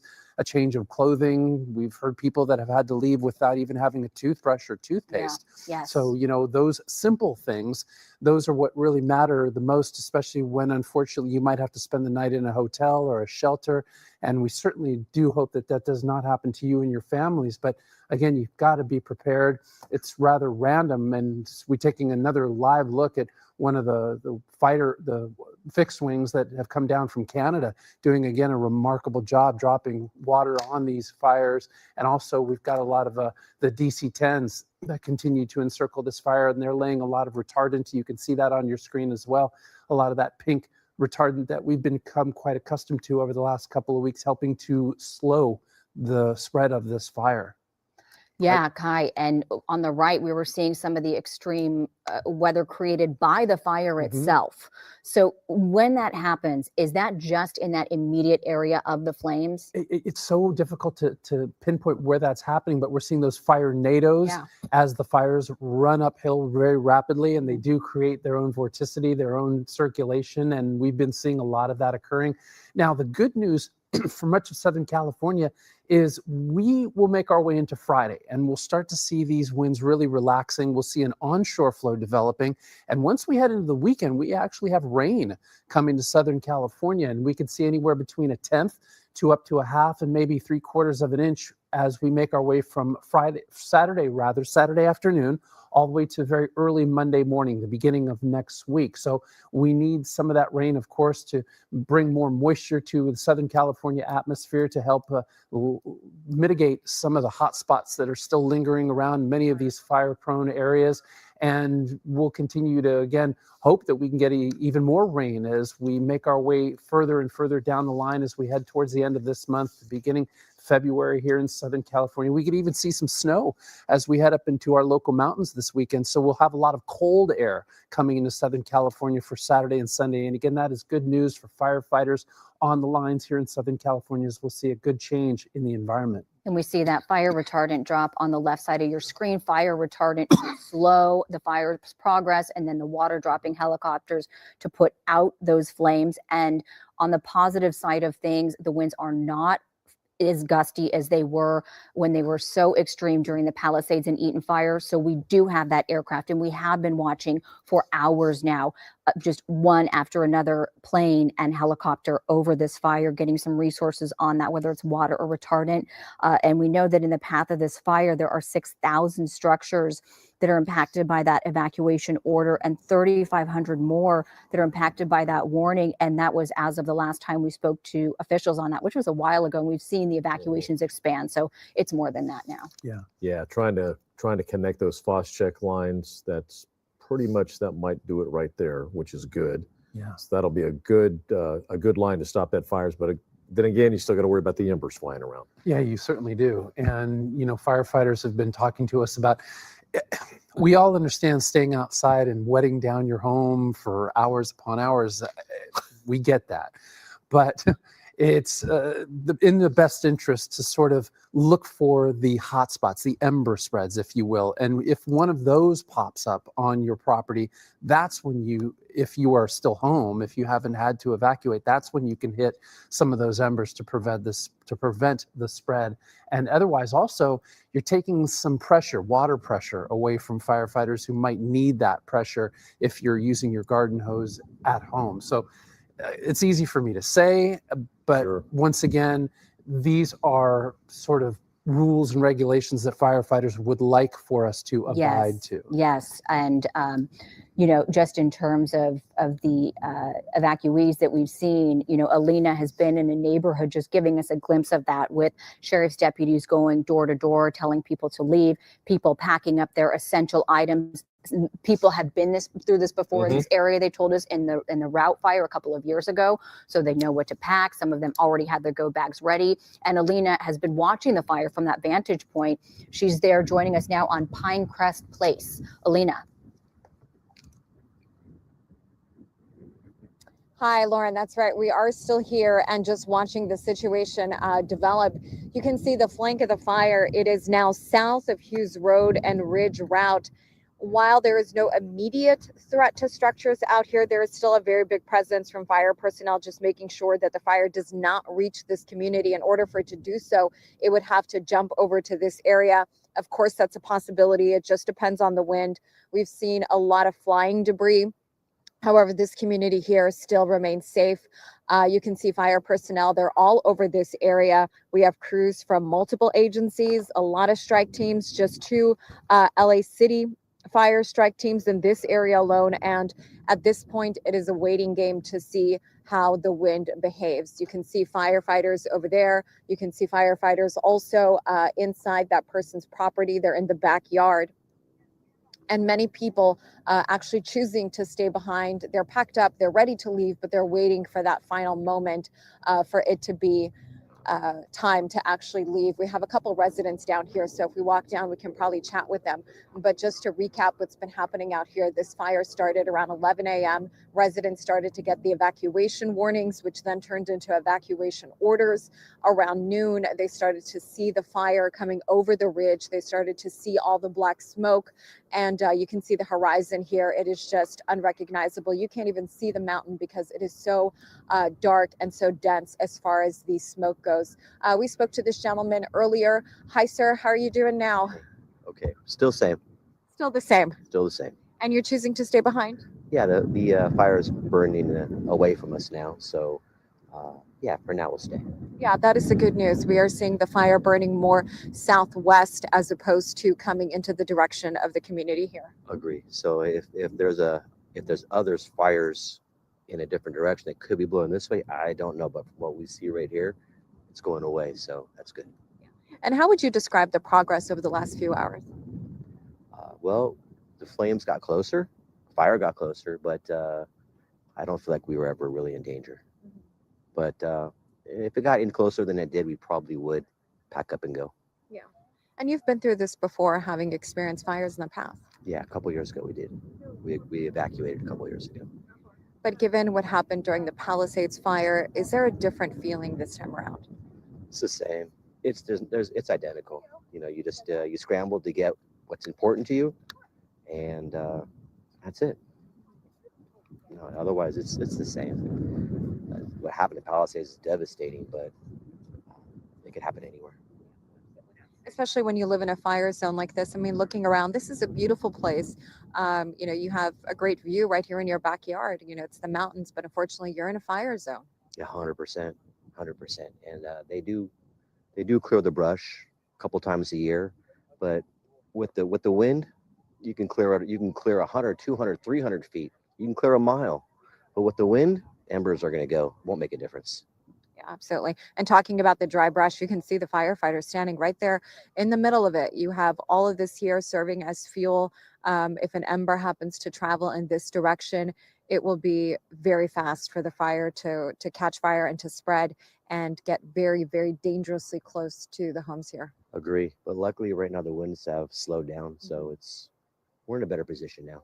Absolutely. Well, thank you so much for speaking with us. Talking about the wind earlier when we spoke to you, Glenn and Lauren, the wind was blowing pretty strong. It's now very calm and hopefully it stays that way. It gives firefighters a great opportunity to get the upper hand here. And as you can see, they are everywhere. They are scattered not only on around this community, but also on the other side of Castaic Lake. And it's really a lagoon, not so much like the big part of the lake. And there are also fire crews on the other side of it where the fire is actively now burning. We're not seeing any flames because the smoke is so thick, but we did see the flank of the fire on that side and growing pretty rapidly about an hour ago. But right now it does feel like there's a sense of calm in the air. I'll send back to you. Right, Alina, we are, it's relieved to see a little bit of the wind dying down there. Thank you for that live report. We do see those flames off in the distance. beyond those homes. The shot's a little compressed, so I think it makes it look like the flames are closer than they are, but they're further out. We also see firefighters on the hills there behind those homes, a welcome sight for those in that neighborhood that are under mandatory evacuation order. And we should also mention that we're just getting word that CAL FIRE, just giving a little update on their resources that they have assigned to this fire. They say they've deployed 20 pre-positioned engines, 4 hand crews, 4 bulldozers and aircraft to support the local response to the Hughes fire. In total, more than 1,100 firefighters were strategically pre-positioned, they say, across the region to address the ongoing critical fire weather under the red flag warnings that we are seeing today. And while Alina Bovin says the wind has calmed down a bit where she is, you can see, in other parts, it's completely different. Hear it. It's, I mean, it's what the really odd thing about the Santa Ana winds, which, like the San Fernando Valley, the north end of the valley, it's like hurricane force winds. You go to the southwest end of the valley, Woodland Hills, things are pretty calm. And it's not that far away. It's very, very odd, but because of the topography, that's how it works out. Well, that's what we've got to remember is Alina could be in an area where the foothills blocking some of the winds just a little bit, but just to the east of where she is, well, we still have those 30, 35, 45 mile per hour gusts. And again, you could hear them in the microphone coming over the air and on the right-hand side of your screen. I mean, this fire continues to push further to the south, southeast. So it is growing. It continues to be above 500 acres so far. 5,000 acres. Yeah, we've been updating it minute by minute since 10:30 this morning when we first brought you the information and all the news that this fire was indeed starting to grow. So again, dangerous conditions, and the smoke continues to plague a lot of Southern California as well. So this afternoon is one of those afternoons where even if you're not close to the fire lines, keep that mask available, keep it at the ready because you might need it to help your lungs out during the afternoon today. Yeah, look, that's a road in the foreground with those enormous flames in the background as vehicles are traveling there. Not just smoky, horrible air quality and the danger of the flames. Emergency vehicle you can see passing there. All right, let's get back to Rachel Minitoff. We started with her today, driving up toward Castaic, and now she's out on the ground. Rachel, where are you? Yeah, hi, Glenn. We're right off of Sloan Canyon Road, not far from the high school, not far from Castaic High School. We're up in the hills right now, a lot of ranch homes, a couple of horse properties as well. And you can see in the distance, what you're looking at straight ahead, is a mountain range, then the 5 freeway, and the fire is just over the 5 freeway. So the concern over here is that with these winds that the fire would jump the 5 freeway. I'm here with Mike right now. You live up here. How long have you lived up here? About 7 years. And I see that you've been hosing down your property. We've seen a lot of people hosing down their property in an effort to protect their homes in the event that the fire jumps over in this direction. Correct. Yeah, so what we're doing right now is we've done our brush clearance, per the fire department, with the pump going into the pool, just spraying down as much as I can, get stuff wet. We're ready to go. I got the cars packed, got the horses going to be in the trailer here in a second, and we're ready to go. But in the meantime, I want to at least give the firemen a fighting chance. If it does come over here, it's something to, at least it's wet for as long as it can be. And the concern right now is that with the winds that the fire will spread. Obviously, we saw what happened 2 weeks ago in the Pacific Palisades, in Pasadena, and that's at the top of our minds. Of course, yeah. As a matter of fact, every time there's a red flag warning, I'm calling in. I work from home. It's been, we're on pins and needles, as you can imagine. And then I go into Pasadena. My work's in Pasadena, which they finally opened the office, since the smoke and all that. And then I'm over there, and I get a call that there's a fire over here. So it's very nerve-wracking. Yeah, I can imagine. Have you ever experienced a fire like this one before? Have you ever had to evacuate at a moment's notice? No, not here. We've had fires off the 5 freeway over this ridge. Gorman, you can see the smoke. We've had a fire between my house and our neighbor's house that went up, but they had helicopters dropping, they had ground crews. Before we can even get back here, they had already had it put out, but it was close. It's right around the edge here. Sure. And you're actually pumping water from your pool and using that to water down your house. Is that right? Yes. Could you show us what you're doing? Sure. So, and also there's we have a 5,000 gallon water tank over there. Okay. for the fire department pressurizes, because we're up high, right? So we're on city water, but we still need 5,000 gallons or so for the fire department to tap into if they need to. So this water comes from your pool, goes Yeah. through your hose, and that is what you're using. Yeah, so I bought this, put it together. There's a hose that goes into the pool, and then another 100-foot, 1.5-inch fire hose that I could use to spray down stuff. It's all I got. Yeah, it's a nerve-wracking time, and we're grateful to you for talking to us under very difficult circumstances. My pleasure. Yeah, thanks, Mike. We're wishing you all the best. Thank you. Yeah. So, Lauren, Glenn, to give you another look, we are just off of Sloan Canyon Road, east of Castaic High School. You can see this mountain ridge ahead of us. Just over this mountain ridge is the 5 freeway, and the fire is just over the 5 freeway. A lot of people are concerned that if the winds pick up, that the fire will spread rapidly. And so they're just trying to protect, their most precious items, their homes, their animals. Mike has several horses around back. And so he's pumping water from his pool into his hose to try to protect his home. It's a nerve-wracking time. And a lot of people have told us they watched what happened 2 weeks ago during the Eaton fire, during the Palisades fire, and they are acutely aware of what can happen at a moment's notice. The winds pick up and this fire can spread. It can become very unpredictable. And that's what people are telling us. They are keenly aware that this can happen here as well. Yeah, Rachel, just a great interview with that gentleman. We're grateful for him talking to us during this, stressful time. A lot of people, thousands of people under mandatory evacuation orders with this fire.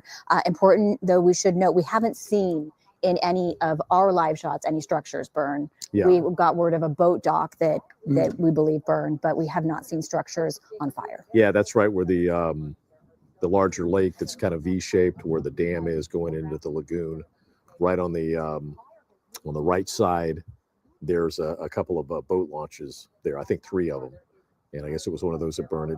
That's something that's minimal to replace. That's not that big of a deal. Yeah. Yeah. But boy, look at that! Look at the air quality out there. That's just we've seen too much of that lately, to say the least. Absolutely. For those who are just joining us, we are approaching our 3 o'clock hour. You are watching the KTLA 5 News. I'm here, Lauren Lister, in for Lou Parker with Glenn Walker and Kai Goldberg, as we are covering the Hughes fire, which we went live with just after the 11 o'clock hour started. 10:38 is when LA County Fire says they got the first calls, and we just have watched it grow from 50 to 100 acres to now more than 5,000, with mandatory evacuation orders facing more than 19,000 people and at least 16,000 under an evacuation warning. This fire driven by red flag conditions, namely the wind and low humidity. We've seen a lot of people in our live reports, packing up their cars with, valuables, the most important papers, which we've talked about a lot the last couple of weeks. Interesting, though, where Alina Bovin is, those people kind of hanging around and watching things, but if they got to hop in their cars, they can leave. They can get right on the main road and head north, and they'll be just fine. But boy, this fire moved fast. We thought that lake would slow it down, especially because it was kind of going right into where that V is. Yeah, of Castaic and we Lake. said, okay, well, this is good. This is like a natural fire break. But with the winds, which are not anything like we saw, last couple of weeks, the embers still managed to get on the other side of the lake. Yeah. So I mean, we still have gusts of up to 30, 35 miles per hour on the fire lines right now, as we take a look at another water pickup right there on the right-hand side of your screen. Doing a great job out there, both the fixed wing as well as the helicopter drops that are occurring throughout this firefight this afternoon. Oh, But- look at a couple of them right Yeah. there filling up at the same time. Yeah, they're doing a great. Oh my gosh. Yeah, and that's the good news. There's plenty of water resources surrounding this fire right now. So that is very good news. So they're able to really dip in and out in a moment's notice and get a better handle. And of course, we've been watching the DC-10s making great retardant drops to prevent the fire from spreading a little bit further. And we've been, once again, reminding everybody that the retardant drops do not stop the fire. They just slow it down so that they can cool the front lines down just a little bit more to get a better handle on it. And of course, boots on the ground, bulldozers have been in this area. And again, you mentioned, Lauren, red flag warning. This is one of those areas that is within that red flag, also high wind warnings, and also a very rare fire warning for much of not just this area, but much of Los Angeles and the eastern sections of Ventura County, which means that a fire could ignite and explode and quite quickly. And that's something to keep in mind throughout the rest of the day today. So hopefully everybody who lives in LA County is continuing to be aware, stay alert, have that go bag at the ready at all times. Let's get back up to Gil Levis and Sky 5. Gil, that was a great shot you just had of the not one, not two, but three choppers filling up with water. Well, that's right, Glenn and Lauren and Kai. You're looking at one of the tankers now that's working. This is the DC-10 that's working on the furthest eastern flank of the fire. He's coming in to lay that fire retardant drop along the lines here to prevent it from spreading towards like the Santa Clarita area. But here comes the drop right now. He's going to drop on this line here that you've seen they've been dropping here for a while now. Here comes the drop. So again, a lot of active fire, but a lot of unburned brush up here. You can see all that brush underneath the aircraft there that they're laying that fire retardant on. But as I pan to the left here, you're going to see the extent of the fire line here on that southeastern flank of the fire, and it continues to push off, the smoke going off over the 5 freeway and beyond. Now, I can tell you that we just were looking at the 5 freeway, and they have, the CHP has closed down the 5 freeway northbound from the 126 freeway. In fact, let me see if I can show it to you from over here, but it's in this area. It is shut down in both directions. The Grapevine is shut down because of the fire right now, but continuing to put up a lot of smoke, and it's really just laying down over the hillsides here. And we can't even see Lake Castaic at this point because of all the smoke. But again, a lot of active flames out in this area. Fortunately, no structures out here that are threatened at this point. But as I push into one of the hot spots, you can see all the heavy unburnt brush here that is just going up like crazy. But again, a lot of smoke being billowed out of this fire, and you can see a little fire tornado working there in this flank of the fire. But again, firefighters doing what they can with the air tankers here, helicopters doing water drops, getting water from the lake and then coming and putting it on the fire lines. So a very active fire that is completely out of control. That's the latest overhead up in Sky 5. I'll send it back to you in the studio. Gil, from your vantage point, can you see how far the flames are from any of those neighborhoods, like where Alina Bovian is? Yeah, that's going to be back. We've flown all the way out to the east. We're going to turn and make our way back towards the 5. You can see, well, it's really kind of hard to see. There's, it looks like some structures right in this area here. And if I pull out wider, you see the line of smoke that's nearby overhead. So it's not real close, but I would say I'd be very nervous if I was on the ground at this point.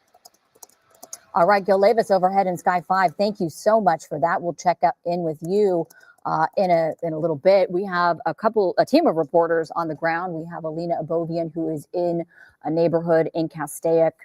We also have Rachel Menitoff on the ground there, both of them with residents that are preparing to evacuate or have evacuated, some that have systems in place, like a pump that pumps water out of their pool through a hose that they can use to wet the home, and even a water source for firefighters.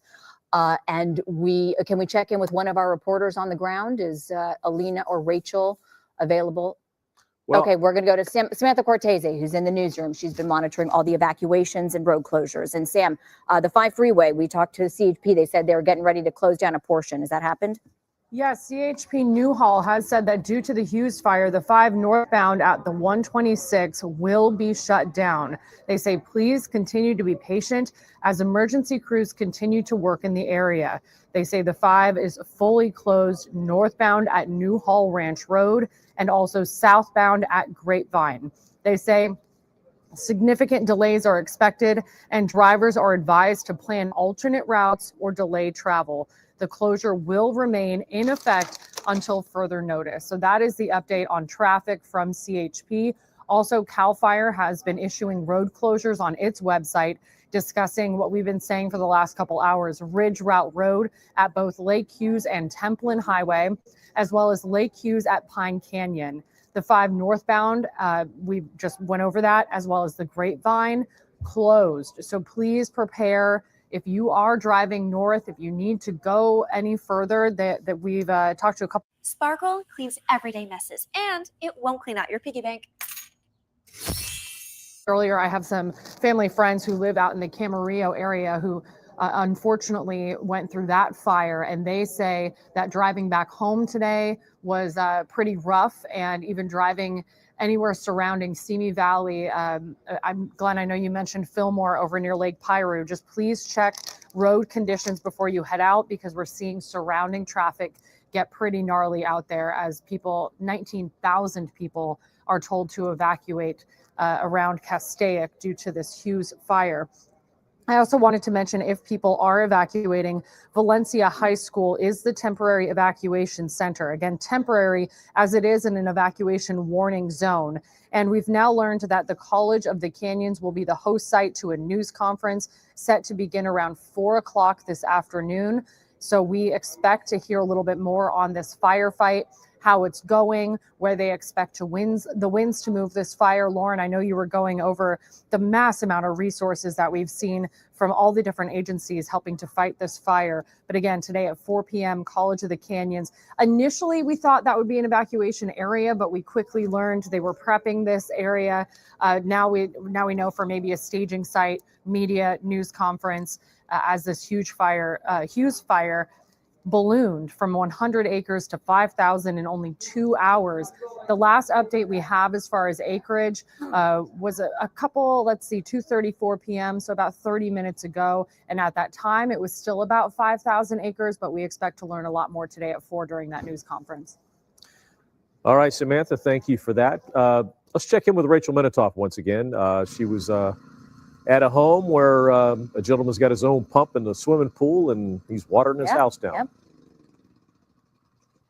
Yeah, Glenn, Lauren, we're right off of Sloan Canyon Road. We're east of Castaic High School, which is obviously shut down. We're in a mountainous area with a lot of ranch homes, a lot of wildlife, as well as horses. This is a horse property over here. And this is Mike, you see over here. What he's doing is he's taking water from his pool. You can see him do it right now. It's difficult work, and it hasn't always been working as well as he wants it to, but he's taking water from his pool over here, and he's using that to hose down his home. He is in a mandatory evacuation zone, and he's ready to leave. You may be able to see his horses are packed up in a special horse trailer, and he's ready to go at a moment's notice, but he does want to help out the firefighters. In case the fire jumps the 5 freeway, he wants his home to be as well prepared as possible. So you can see what he's doing. He's using this generator of sorts to take the pool water and put it into the hose and essentially hose down his entire property. It's difficult work, and it's not always working as well as he would want it to. Now, the concern right now, the mountain ridge that we're looking at is we're looking west right now, and then the 405 freeway is just in front of us. It's hard to see because of the clouds of smoke. I would say that the smoke is becoming heavier as we're talking to you. So straight ahead west is a mountain ridge, then there's the 405 freeway, and the fire is on the other side of the 405 freeway. And Mike and others who live in this area are concerned that this fire is going to hop the freeway and come this way if those winds pick up. It's so unpredictable and hard to know. And the feeling we're getting from a lot of people who live in this area is that it is nerve-wracking. Not knowing which way this fire is going to move is what is so scary about it. They've watched what's been happening in the Palisades and in Altadena, and they know how quickly, things can change and how unpredictable these winds can be. Mike is just one person who lives up here, and the feeling we've been getting from a lot of people is this sense of nervousness, as you can imagine. Yeah, Lauren, Glenn. Absolutely. Yeah. Understandable. Rachel, we thank you so much for that. So where Rachel is further west of the neighborhood where Alina Abovian has been reporting from, which is another area under mandatory evacuation order, which is a little bit closer to the fire at this point. And Alina, I believe we can check in with, or no, you know what? We'll check in with Alina in a bit. Let's check in with Kai Goldberg on the weather conditions, because is the wind blowing the fire towards this gentleman's home, Sloan Canyon? It's west of the 5. Yeah, so it has to cross the 5. It's so erratic right now, and of course we have seen some of the ember spread taking some of this fire into Ventura County as well. We know we've had evacuations in the Lake Piru area and just to the north of the 126. So those are areas that are concerning us too. And you could hear the wind in the microphones right now. So the wind, not by any means at all has it calmed out. As a matter of fact, it's beginning to pick up once again. I'm taking a look at the area. We're looking at sustained winds at 20 miles per hour, gusts of up to 34 miles per hour. That humidity value at about 6% right now. So yeah, things are very dangerous, and we will unfortunately see the winds begin to pick up even more so as we head through the 4, 5, 6 o'clock hours, and the winds are going to stay at just about this level all the way through tomorrow afternoon and Thursday night. So firefighters have to try and get a good handle on this fire because it continues to spread. But unfortunately, the big issue as well is the extremely dry conditions that they're facing and all the fuels that are taking place right now. So we've got a red flag warning, we've got high wind warnings, we've got fire warnings for much of Los Angeles County as well. The good news is as we head in towards late Thursday and early Friday, we're going to begin to switch to an onshore flow, which is going to bring in cooler temperatures, more moisture. And as a matter of fact, for Saturday and Sunday, I'm forecasting rain for much of Southern California. This won't be a very big rain event, but we'll take whatever we can get, anywhere between a 10th to about, I'd say, a half of an inch forecasted for the time being, especially for some of these areas. Some of the areas that are in our foothills and our mountains could pick up some snow as we make our way through the weekend forecast as well. With the cold air coming into Southern California for Saturday and Sunday, we could see snow levels dipping down to about 4,000 feet. So again, that's going to help out quite greatly once we do make our way into the weekend here in Southern California. But for the time being, for this Wednesday afternoon, Thursday afternoon as well, we're going to continue with the extreme fire weather danger for much of Southern California. All right, Kai. All right, joining us on the phone now is Deputy Robert Jensen with the LA County Sheriff Department, Santa Clarita Station. Deputy, can you hear us okay?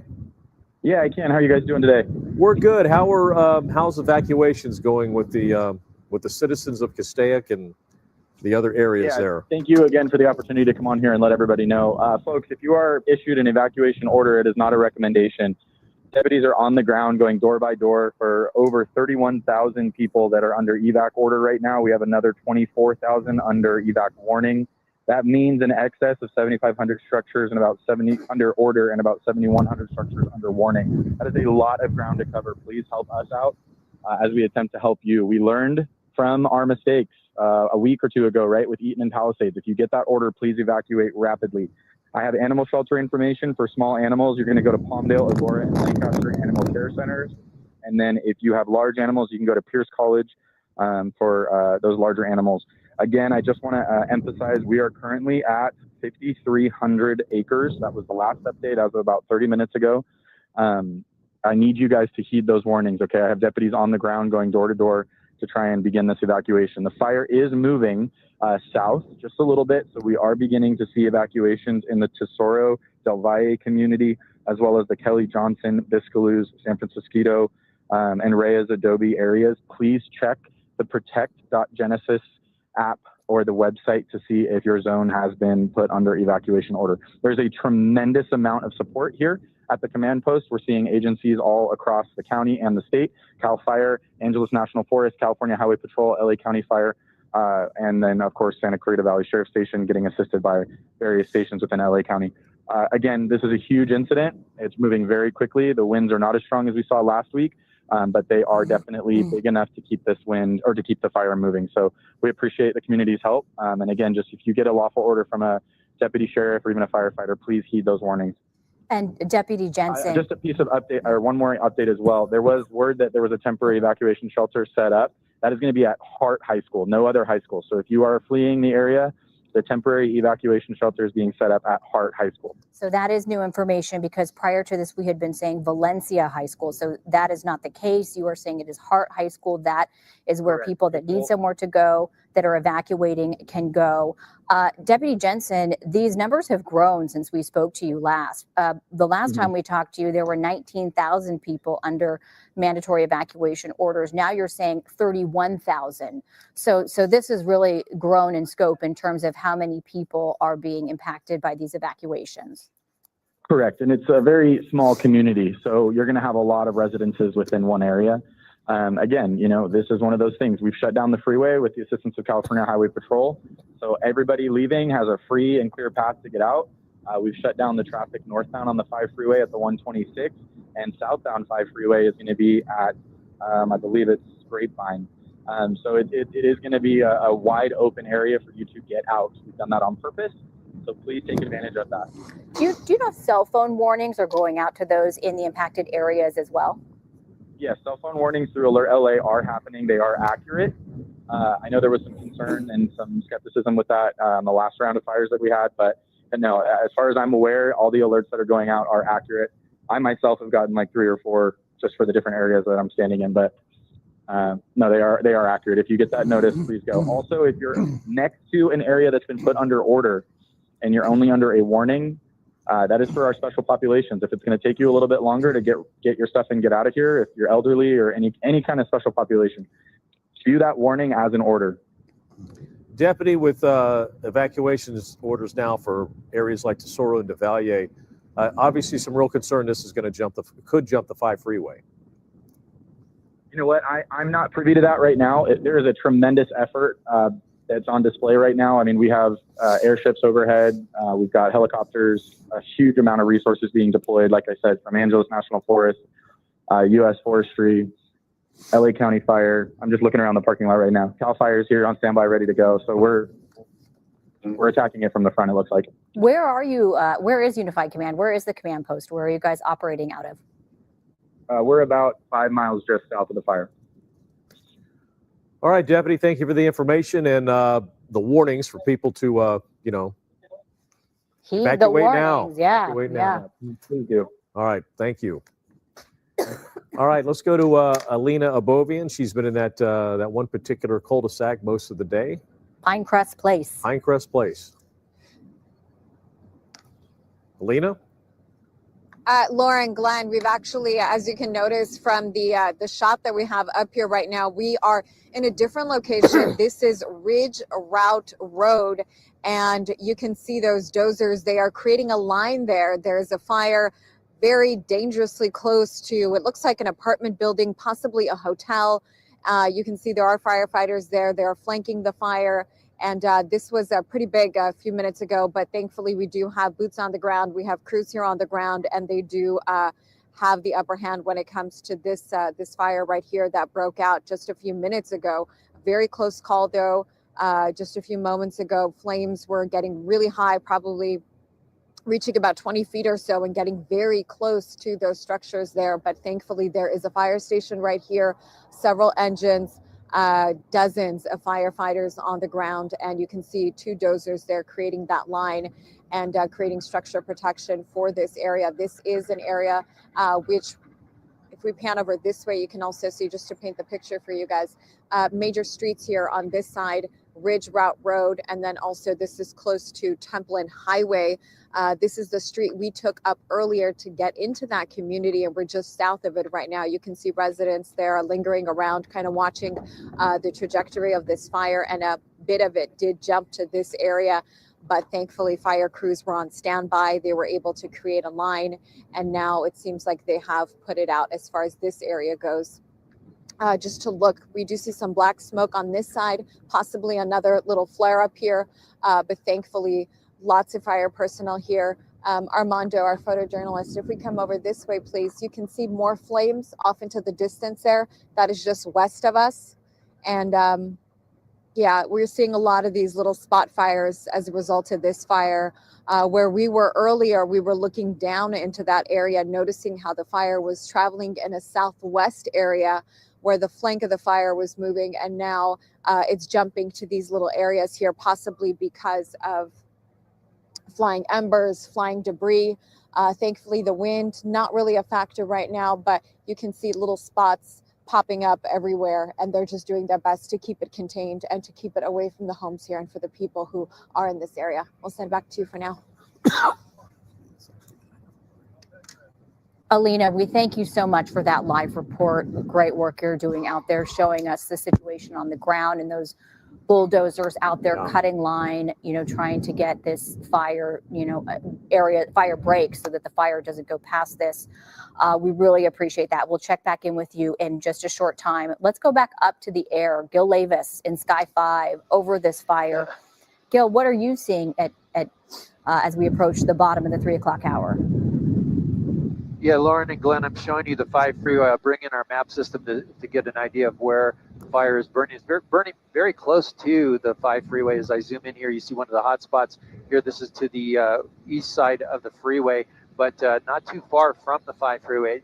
So far, from what we can tell, it has not jumped the 5 freeway yet, but this is burning just south of Lake Hughes Road, and as you can see, the 5 is completely shut down at this point. As I come back to the right, I can tell you that there's a big line of fire here. Now, we did go to the north side of the fire, the northern flank of the fire. We could see the lake. We could see the helicopters working in the lake, pulling water and dropping on the northern flank of the fire. The northern flank of the fire is looking really good right now, but it's this southern flank, southeastern flank of the fire that's raging out of control here and pushing the flames towards the 5 freeway. Again, 5 freeway shut down through the grapevine in both directions. You see the heavy smoke coming across the 5 freeway right there. But again, a lot of activity on the southern and southeastern flank of the fire. That's where the tankers are working further up the canyon to drop fire retardant lines in that area. But again, heavy smoke, heavy flames seen from the southern flank of the fire right now as I come out to a wide shot. And we're going to make a right turn here real quick. But Okay, we're having some issues with Gil's shop, but he gave us a good overview of what we're looking at with the fire from overhead. And then on the ground, we just see conditions. They look really windy, Kai. Yeah. Well, we're still, and I'm looking at some conditions right now.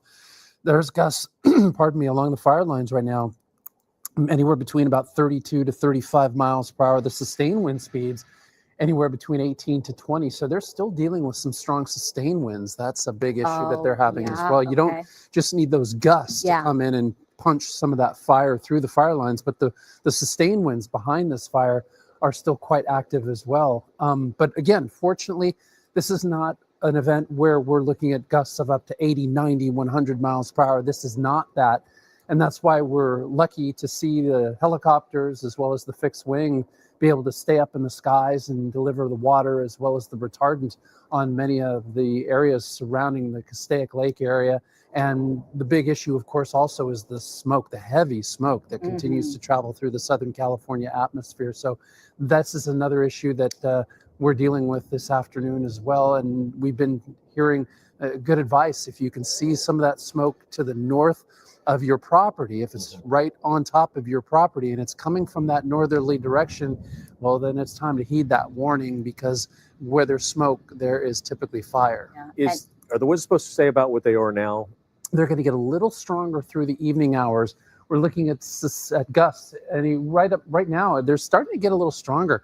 Throughout much of the day today, we've seen the gusts anywhere between 29 to 32 miles per hour, but now I'm picking up some 34 mile per hour wind gusts, and I can expect to see those wind gusts making their way to 40, 45, and possibly 50 miles per hour as we head into the night tonight.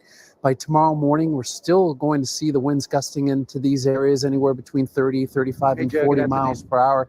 And it will stay that way all the way through your Thursday afternoon and evening. And the red flag warning will stick around through tomorrow night as well. And the high wind warnings still available for much of these regions here, especially LA Ventura County, as we make our way through the night tonight and to much of the day tomorrow and Thursday as well. So dangerous fire conditions. But finally, as I've been saying, once we head into Friday, the atmosphere will switch. We'll start to see more moisture coming into Southern California, and there's a chance of rain here for both Saturday and Sunday.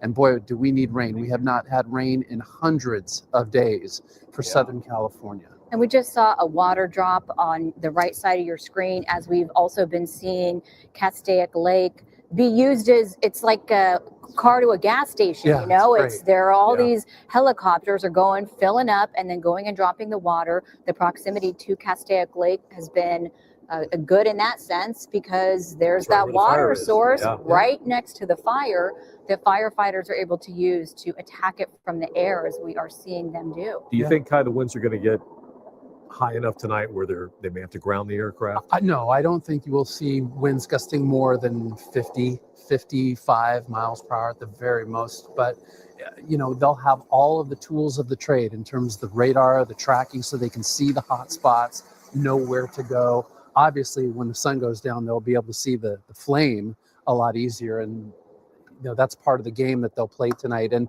they'll do that choreographed dance as they come up off the lakes, go back up, come back down, go back up. And boy, they're just amazing aviators, these folks up in the skies for us this afternoon. It even looks on the right side of the screen. You can see the progress that's been made as we've just had our camera trained on this, you know, position here. Yeah, but there are other areas. On the left. On Yeah. the left, where, you know, it's hard to get a handle on some of this topography, because there are steep gullies, canyons, and as this fire moves uphill, it moves faster, and that's playing a big part in the firefight this afternoon as well. And rugged terrain, trees that burn hot.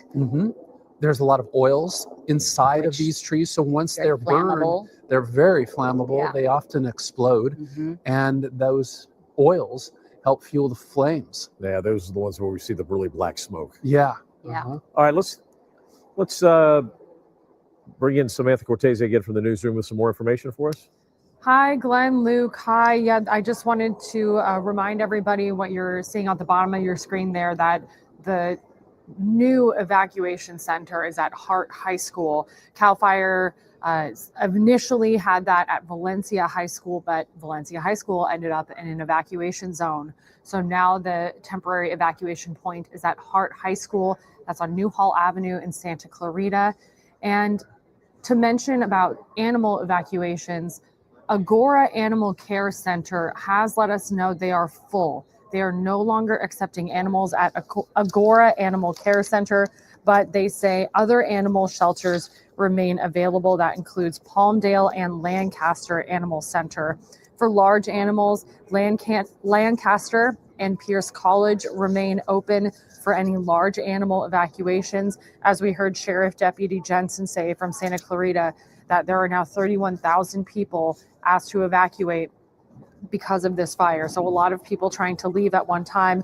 Traffic is looking, you know, when traffic doesn't appear red on a map, it's kind of that dark maroon color because it is so jam-packed. That's what we're seeing around this area. As a reminder, the 5 is closed through the Grapevine today, and we are continuing to watch for any further closures, evacuations. Right now, it looks like in Ventura County, there's a mandatory order just to the west of Lake Piru, and just to the south of that, there's an evacuation warning. Again, I-5 through the Grapevine is closed. Northbound I-5, all lanes closed, just south of State Route 126. So we'll continue to watch for any updates. And one thing I also wanted to mention, that news conference is now going to be held at 5 p.m. today, not 4 p.m. So they're going to gather some more information for the community. Multiple different agencies responding to this. CAL FIRE, Ventura County Fire. We're seeing incredible support from the air as this fire has now grown to 5,300 acres as of 3:15 this afternoon.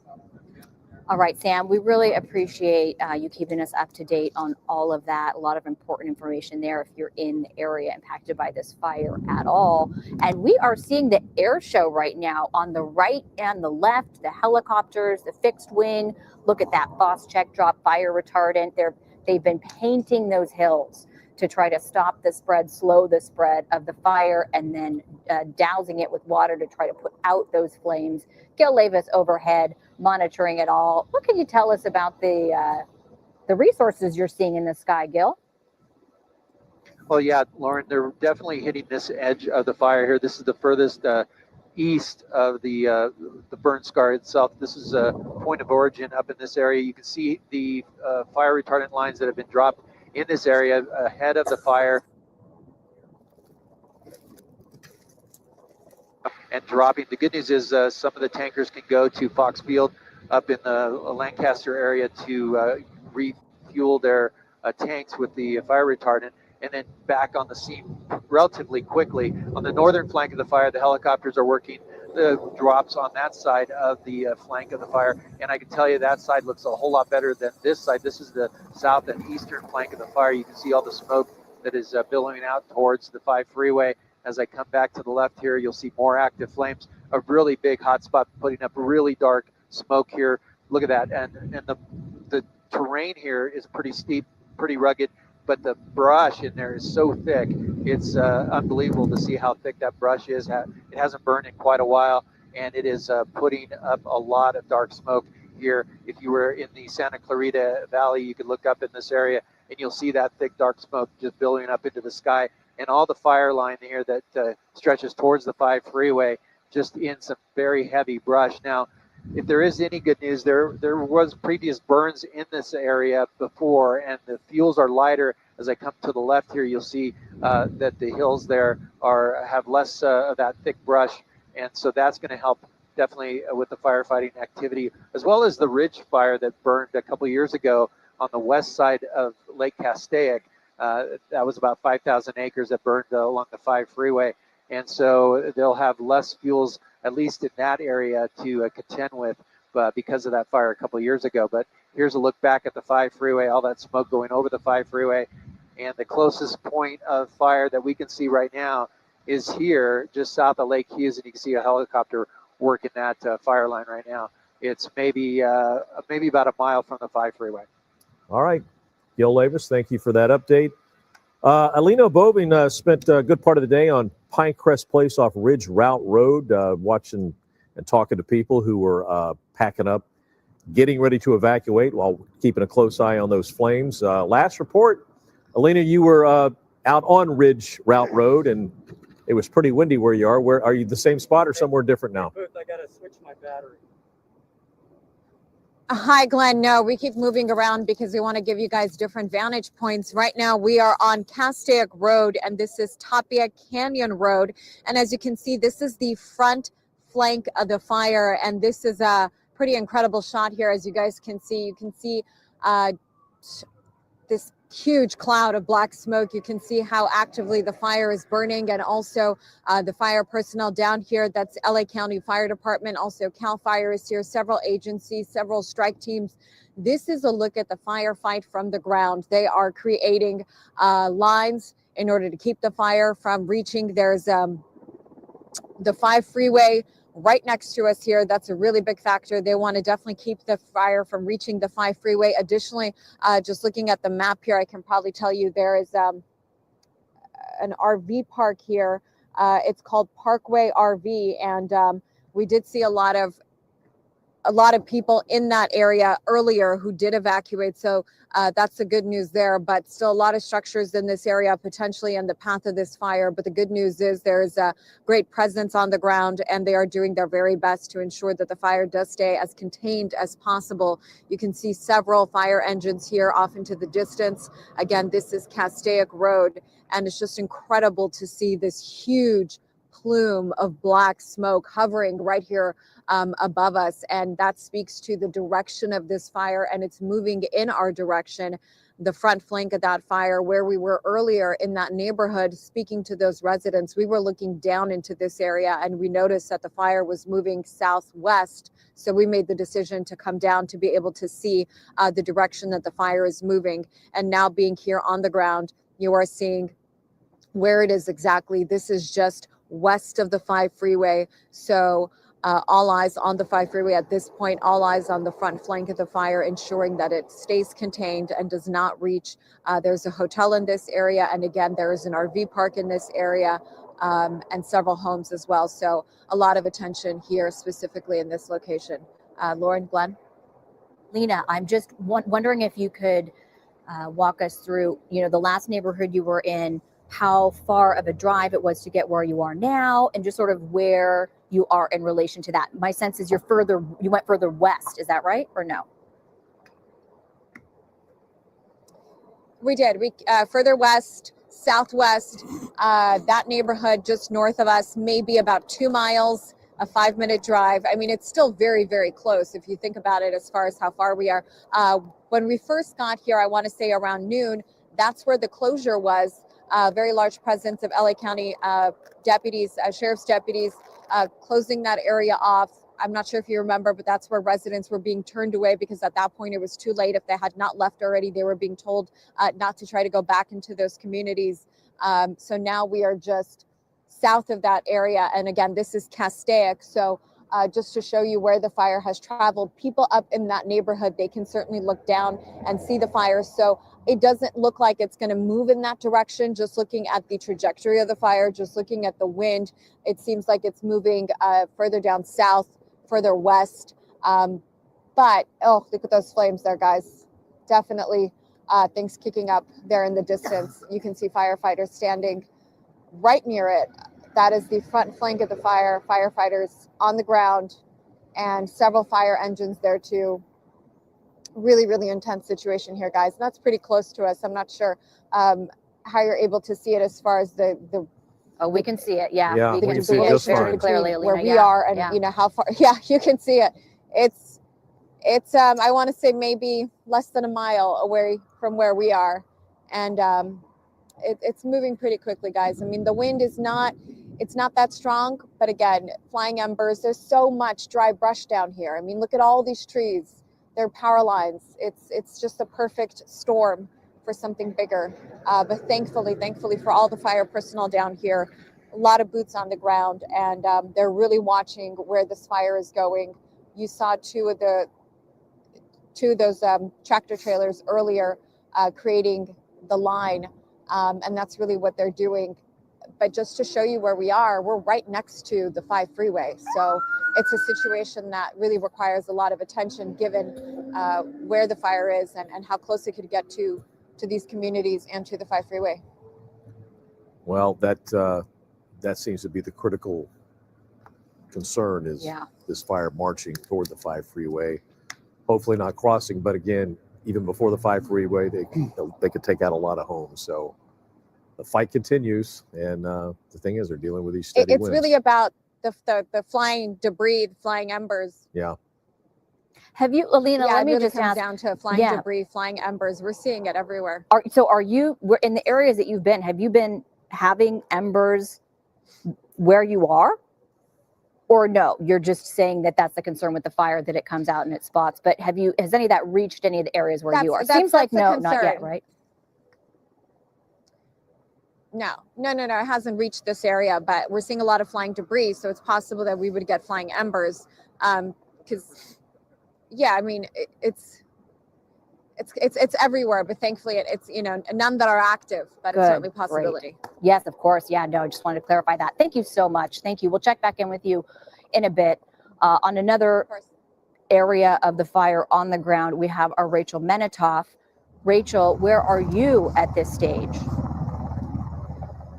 Lauren, we're on Lake Hughes Road right now, right off of the Parker Road exit of the 5. I want to show you, we're right next to the Castaic Lagoon, and the helicopters are actually able to dip down, scoop up water from the lagoon over here. You can see this helicopter going up right now into the hills, into the wilderness.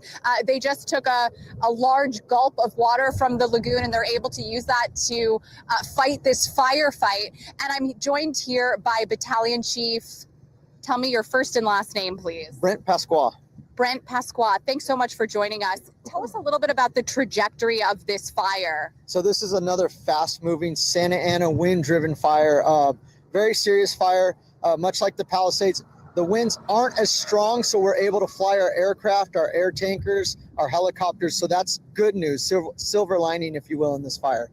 I see some of the flames in the distance over here in this wilderness area. Am I correct that no structures are threatened at this time, and it's been contained to kind of this forested area?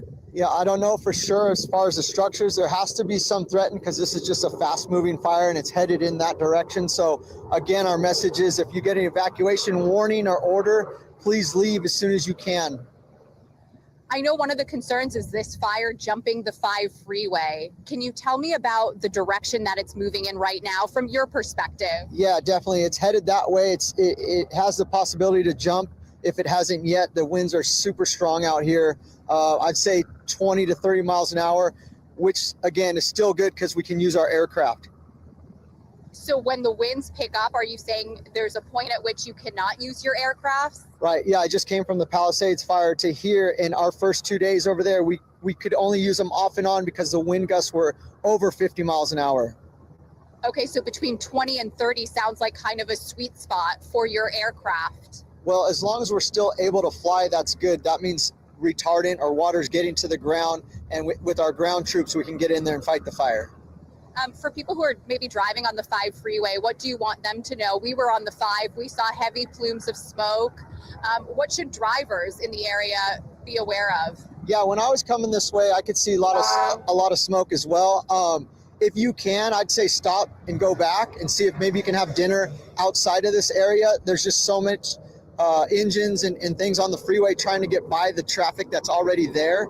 So not a good place to be. Just in terms of the conditions, very dry. We haven't had rain in something like 300 days. Can you talk about the conditions out here, the dryness, the vegetation, and how this makes a fire like this one so difficult to fight for you guys? Yeah, Rachel, that's correct. Everything's coming together. We're getting the winds, we're getting the low humidities, and this brush hasn't seen any moisture in so long. So that all combined together is just making this fire spread extremely fast. You have a couple of water sources, I noticed. Castaic Lagoon, perhaps Lake Hughes. Are you utilizing these water resources? Absolutely. This is great turnaround time for our helicopters. They can dip in, get it quickly, the water to the fire quickly to help our firefighters. Battalion Chief, thank you so much for talking with us, and we're wishing you all the best. Thank you. Yeah, stay safe. All right, thank you. Lauren, Glenn, again, we're on Lake Hughes Road. We're right near the 5 freeway. The whole point of the operation over here has been to try to prevent this fire from jumping the 5, but it is moving quite quickly. My photographer, Jeff, is pointing me over to some flames in the distance over here. This is on Lake Hughes Road, about a quarter of a mile ahead of us. All of this area, much of this area is wilderness. But now the fire and the winds are moving in the direction of homes, and the concern is it's going to jump the freeway. We've got Castaic Lagoon over here. Aircraft carriers have been able to dip in and out. That's been a really helpful resource. But the winds are between 20 and 30 miles per hour, as you heard. They're still able to use their aircraft carriers. And here's another one right above us. LA County Fire. And they are going back and forth, trying to refuel and hit this fire, doing the best they can. Difficult conditions. A lot of these firefighters, the battalion chief we just talked to, they're coming from the Palisades fire. So as you can imagine, they have been extraordinarily busy under just terribly difficult conditions. Lauren, Glenn. Yeah, we heard from officials that some are coming from the Eaton fire. So it's been just quite a month for first responders. Rachel, thank you so much to you. Thank you to the first responders for all of their hard work on these fires. You're seeing 2 vantage points right now on the ground and in the sky of the Hughes fire. She was on Lake Hughes Road. That's why it's called the Hughes fire, because it started in that proximity around 10:30 this morning, just after that. And here we are at 3:45 now with 31,000 people under mandatory evacuation orders. Yeah, and again, there's concern about this fire, advancing in the southeast direction, also directly south of here on the side of the freeway. You've got Valencia, you've got Santa Clarita, actually on both sides of the freeway, but there is concern, down there. I mean, it's not that far away, and they're watching very closely. And our Kimberly Chang is right now in a neighborhood in Valencia where residents there are keeping a close eye on this fire. Kimberly? Glenn, hi. We're in a neighborhood south of the fire. This is in Valencia. The neighborhood is called Tesoro del Valle. And if you take a look right behind me, you can see from this neighborhood the smoke from that Hughes fire in Castaic, just miles away from here. I have Dr. Chris Alina, a homeowner in the Tesoro del Valle neighborhood, who is in the middle of evacuating. Thank you so much for taking the time to talk with us, Chris. Absolutely. How are you feeling right now? Your family just left in separate cars. Definitely an angst, kind of shocked, but kind of knew that we were always in jeopardy as we had to evacuate about 15 years ago as well. So, it's just kind of a drag, really, but we've got to take it seriously. Safety is the most important. I'm glad my family's already left. You said that you were on your way home early from work, taking a half day. You expected to relax, then you got here and the alert came on your phone. Yeah, that was about 30 to 45 minutes ago. I wasn't too sure how serious it was, but then you start looking around, all your neighbors are getting ready to leave, and we're like, okay, we got to get packed up. We were preparing after the fires down south, as well as the Eaton fire. So we kind of had a plan, a little bit of what we wanted to do, but obviously we were hoping we never had to put it in action. So when it happens, still a little frazzled. My wife had just called me and said, hey, make sure you get the wedding albums because we forgot that. And so you ran in quickly. I saw you grab a bunch of photo albums. What else did you take with you? Well, we took a lot of the, now that everything's digital, we took our computers, laptops, since they have a lot of our memories and stuff like that, stuff we couldn't really replace. And obviously just clothes for tomorrow, just in case. Chris, you were telling me earlier, even though you went through this 15 years ago and you saw what happened in the Palisades, you saw what happened with the Eaton fire, that when it was your turn, you're under mandatory evacuation order, that it's different. The feeling is different. It absolutely is. When you see it on TV, it's one thing, but when it's happening to you, suddenly your mind is racing and there's so many things going on that it becomes much harder than you think it is. So I think that planning out a little bit further probably would have been more effective rather than just having a general idea of what to do. You mentioned when you saw your neighbors starting to get ready, that's what kind of kicked it into high gear. And I do want our photojournalist, Jose, to take a look down the street because we do see a lot of people loading up things into cars and getting ready to evacuate right now. And you said when you saw that, you said, you know what, I better go better safe than sorry. Absolutely. That's when we started really taking it seriously that, hey, other people are leaving, so it's time for us to take charge as well and get out of here. So you told me when you look behind us here that it obviously makes you nervous. It does. When we evacuated before, it was down south. Now, right behind us, seeing this huge plume of smoke, if that first house goes, we're pretty close to each other. The entire neighborhood can go, and we don't want it to be like Pacific Palisades when we saw all those homes burn down. Dr. Chris, can you take a walk right here with me? Because I find it interesting. You were mentioning that one of your neighbors, he bought this gadget and you thought, I should have gotten one of those. Yeah, he was telling me that he had seen one of the homes in Pacific Palisades. They saved his house by having a sprinkler on his roof. And so he bought this contraption. He didn't let us know. I wish he would. We would have got the same thing because that looks fantastic. Well, hopefully, we saw some aircraft in the air earlier. We know there are a lot of personnel on this fire. So hopefully you'll have a chance to get one of those and put it on your house. Yeah. And we do see a lot of neighbors loading up their stuff, getting ready to evacuate this area. You said that 15 years ago you had to evacuate. What was that like? Yeah, that was actually much scarier because they had police coming down with a bullhorn saying, you got to leave now. So we didn't have much time. Here we have more time. There was an alert. Within a few minutes, the police were coming down with the bullhorn saying, you got to leave right now. And so they came through the neighborhood with the bullhorn already? Yeah. And so it was a lot different there. It would seem scarier. So we didn't really take anything that time. We just left. Yeah. I noticed when we were walking in or driving in rather that the law enforcement, they had already created a block at the bottom of the road here. Have you talked to any of your neighbors who may be at work and still trying to make their way here? No, I haven't, but I know my cousin actually lives down the hill from us, just in the same neighborhood, and he had seen that they were roadblocking. So if you leave, you can't come back. So take everything, is what he told me. Yeah. Okay. And you feel pretty confident you got everything that you need right now? I'm pretty sure. Luckily, we had about 30 to 45 minutes. We were able to get everything we needed. Okay, thank you so much for being generous with your time. I know you have to go. You have a safe place to go, and we wish you all of the best. I'm not going to hold you up any longer. And I just want to congratulate, really thank the fire department for the great work they do. Thank you. Thank you so much. Take care of yourself.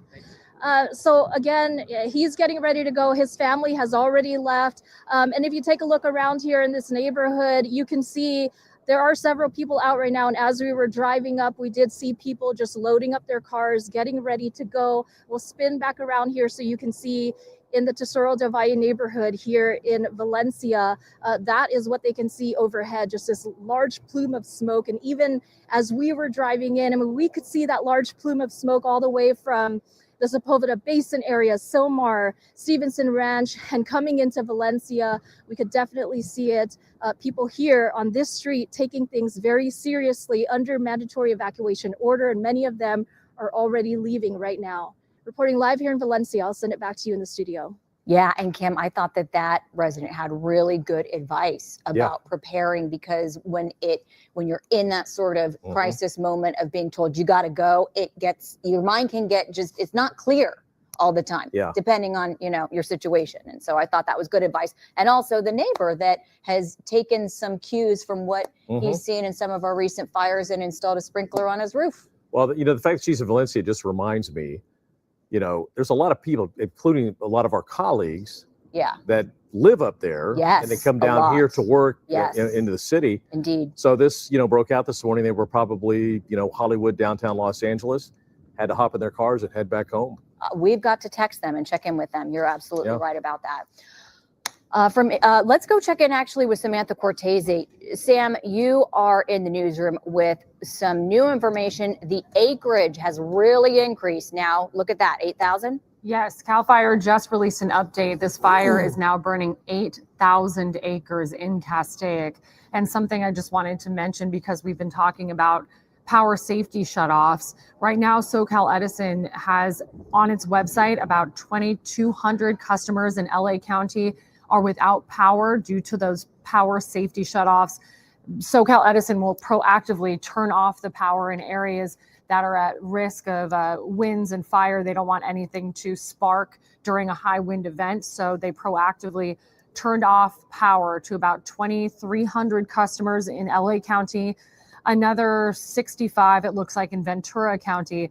But there's a possibility that about 40,000 more customers in LA County. So customer means house. So multiple people, not multiple customers, not necessarily people. It could be a lot more people affected by power safety shutoffs.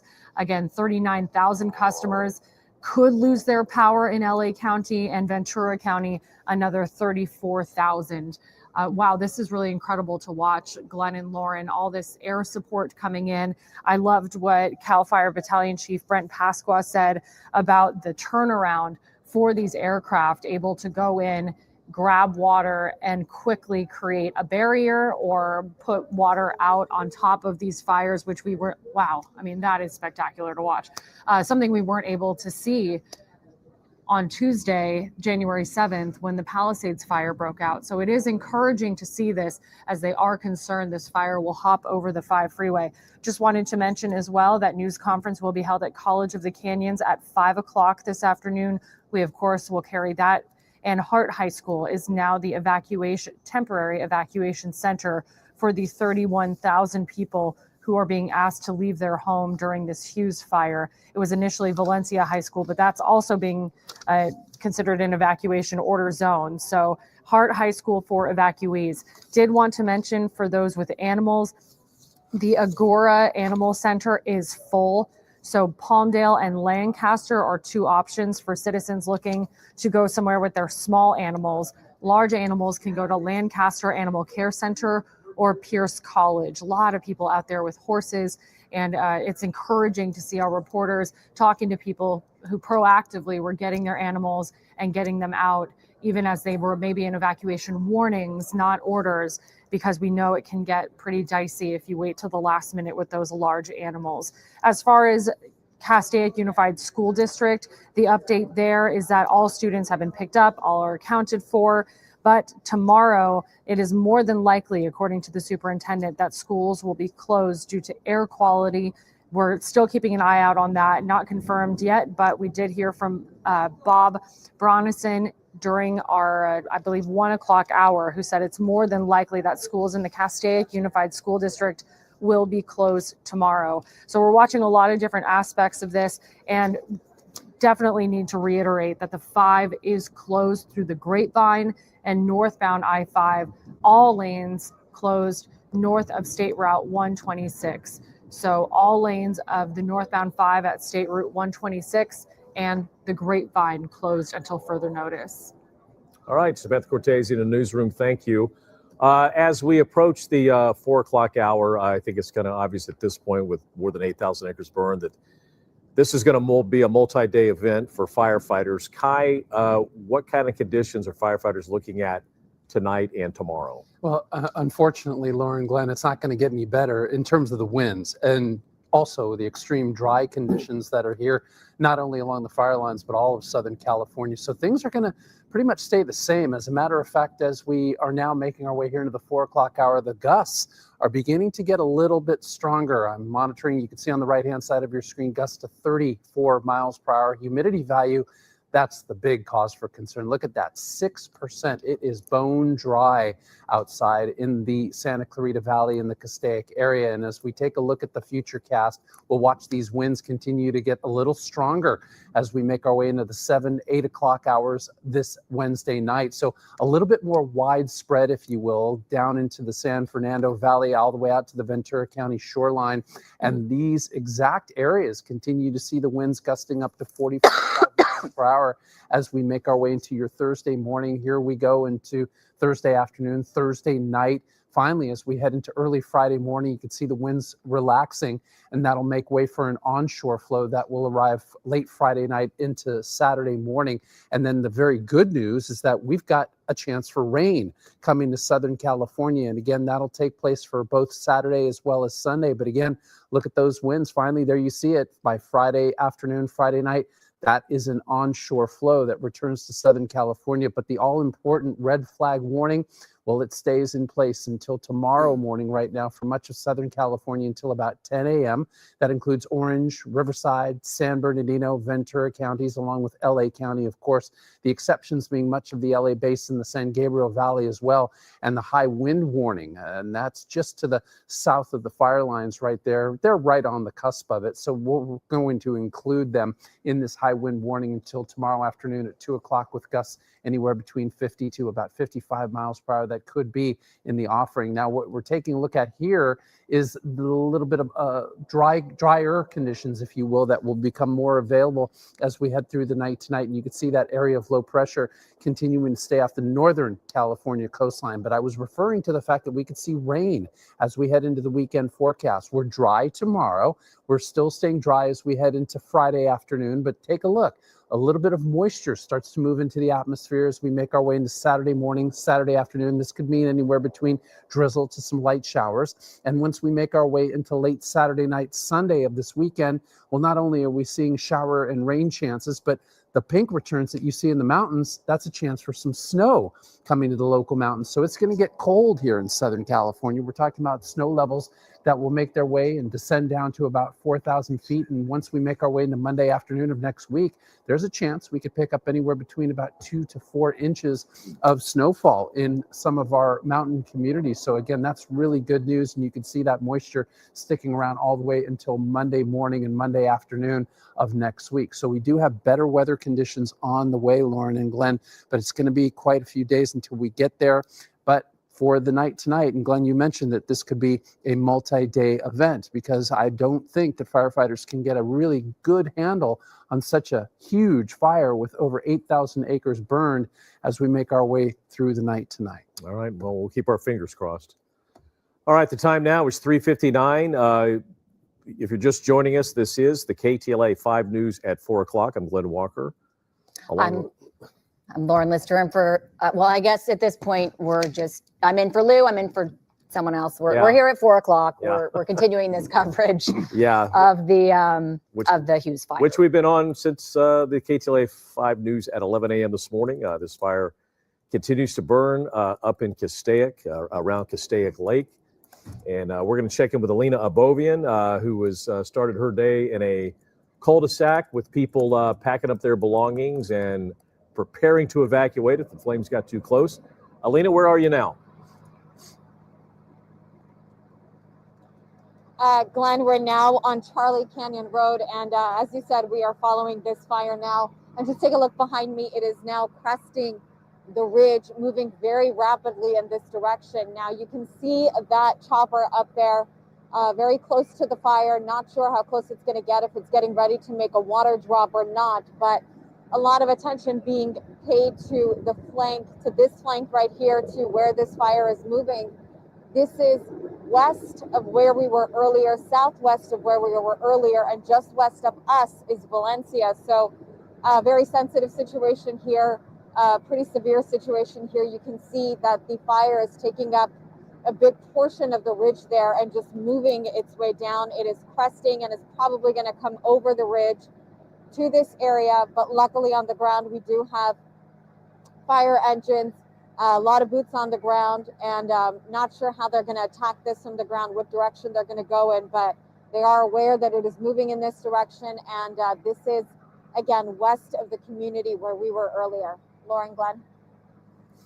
All right, Alina, thank you so much for that. So we have been watching this fire just go from 10:38 this morning when it was first reported, 50-acre brush fire, to exploding to 8,000 plus acres in size in the hours that have followed, driven by red flag conditions that Kai has been talking about, the wind and the low humidity, the dry fuel. You can see how that is all fanning these flames, but the winds are not too gusty to where it would impact the ability to fight this from the air. And we have seen a steady stream of helicopters and fixed wing aircraft and the super scoopers all out attacking this from above. And we have crews from CAL FIRE, LA County Fire, Forest Service, all on the ground too.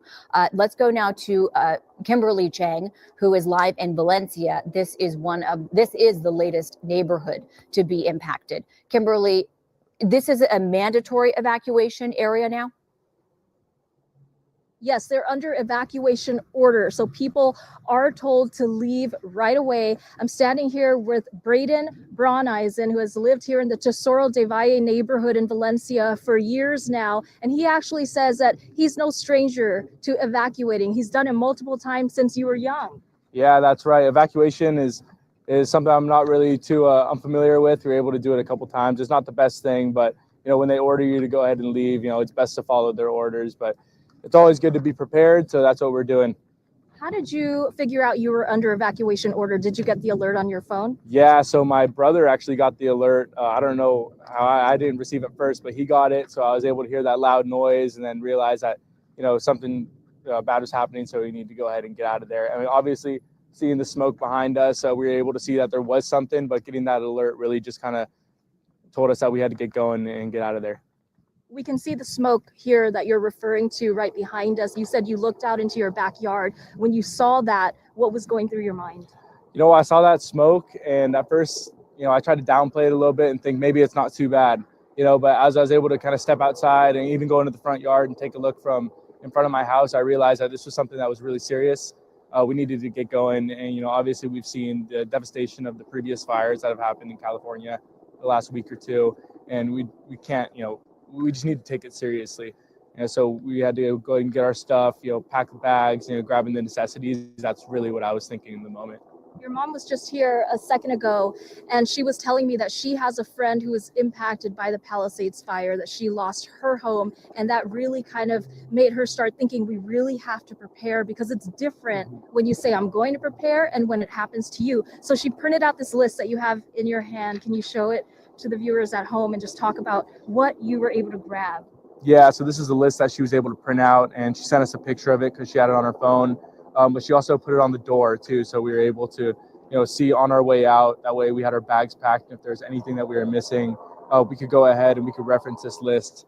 And so she's the best. She always makes sure that we're prepared. She's one of those, type of people that really cares about us more than her own things too. So it's really huge that she was able to get this ready for us. That way we make sure we're not forgetting anything that we regret losing. That is so smart of your mom. And I want to show them at home one more time. So she made this list. What are the 6 P's of evacuation? You can see here at the top, of course, people and pets, the most important thing. Papers, phone numbers, important documents, prescriptions, vitamins, eyeglasses, pictures, irreplaceable memorabilia, personal computer, hard drive and discs, plastic, credit cards, ATM or debit cards, and cash. And I was just talking earlier when you last saw us, there was a doctor who lives right down the street, and he got a phone call from his daughter who left before him, and she said, can you please go back in and grab our wedding, or from his wife rather, can you grab our wedding photos? I completely forgot that in the rush. And so he went back in, grabbed the wedding photos, and was on his way. But when you're in that moment, how does it feel? You know, it feels a little chaotic.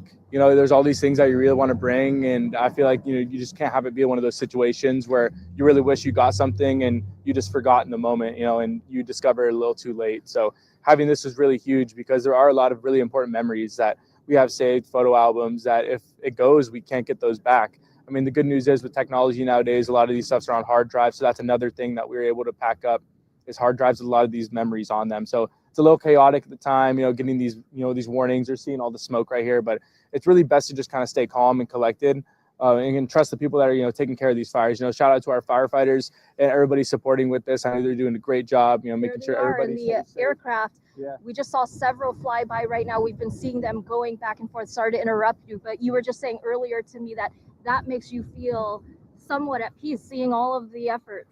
Yeah, it makes me feel really good seeing all these efforts. I know they're doing everything they can to make sure that we all stay safe and make sure all the structures and buildings stay safe too. The wind, you know, it gets a little crazy too. So I know that all these efforts that I'm seeing from them is really huge. It makes me feel safe, and I'm sure it makes everybody else on the street and in the community feel safe as well. That's what a lot of people here that we've been talking to have been saying is what a wonderful job the fire department has been doing, the firefighters, and they're just feeling a lot better seeing their efforts out here. Yeah, makes us feel good. Shout out to them for sure. Shout out to everybody taking their part and helping us out, whether it's, you know, police, fire, all the first responders, doing a really good job. So I really appreciate them. Great, and thank you for taking the time to speak with us. You said that you have your car packed, ready to go. Your animals are with you, but you're not leaving just yet. You know, I'm staying ready.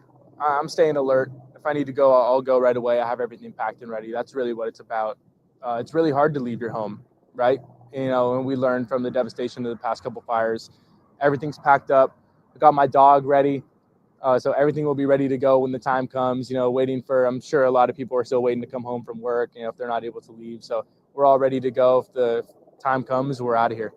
Thank you so much. Please be careful, stay safe to you and your family. He also mentioned earlier that one of our other crews in Castaic interviewed his dad, who's a superintendent at Castaic Unified School District. So he's watching the situation over there, Braden and his family over here, making sure all of their things are ready to go. For now, live in Valencia, I'm Kimberly Chang. I'm going to send it back to you in the studio. Yeah, and on that note, he said to the school community, Glenn, you said at 8,000 acres, it's probably going to be bigger than just a day. He mentioned, you know, for the school community to check in Castaic Union School District because they may not have classes tomorrow. And also that gentleman was giving a shout out to the firefighters. Shout out to his mom who printed out that list so that her family would be prepared. Brilliant. Right. And if there is one thing to come out of the horrifying month that we've had in Southern California, it's, you know, you're seeing people that are being more prepared after seeing what we went through in the Palisades and the Eaton fire. We've seen a number of examples of that just in this neighborhood, people being more prepared as a result of things that we've learned in just the last few weeks. No, we're always talking about being prepared for something like this or an earthquake, and a lot of people, it doesn't happen. But I think after what happened the last couple of weeks, a lot of people went out and made sure. And, you know, that family alone, here you got the dad is concerned about all the kids in the school system, getting them evacuated. Meantime, you know, his wife and his son are at home. They're like spectators of what's going on, keeping their fingers crossed they don't become victims. Yeah. So we'll continue to check back in with Kimberly in that neighborhood. We also have Rachel Menitoff on the ground in a different neighborhood impacted by the Hughes fire. Rachel, where are you now? Lauren, Glenn, we're on Lake Hughes Road. We're right off the 5 freeway where there has been a tremendous effort to prevent this fire from spreading.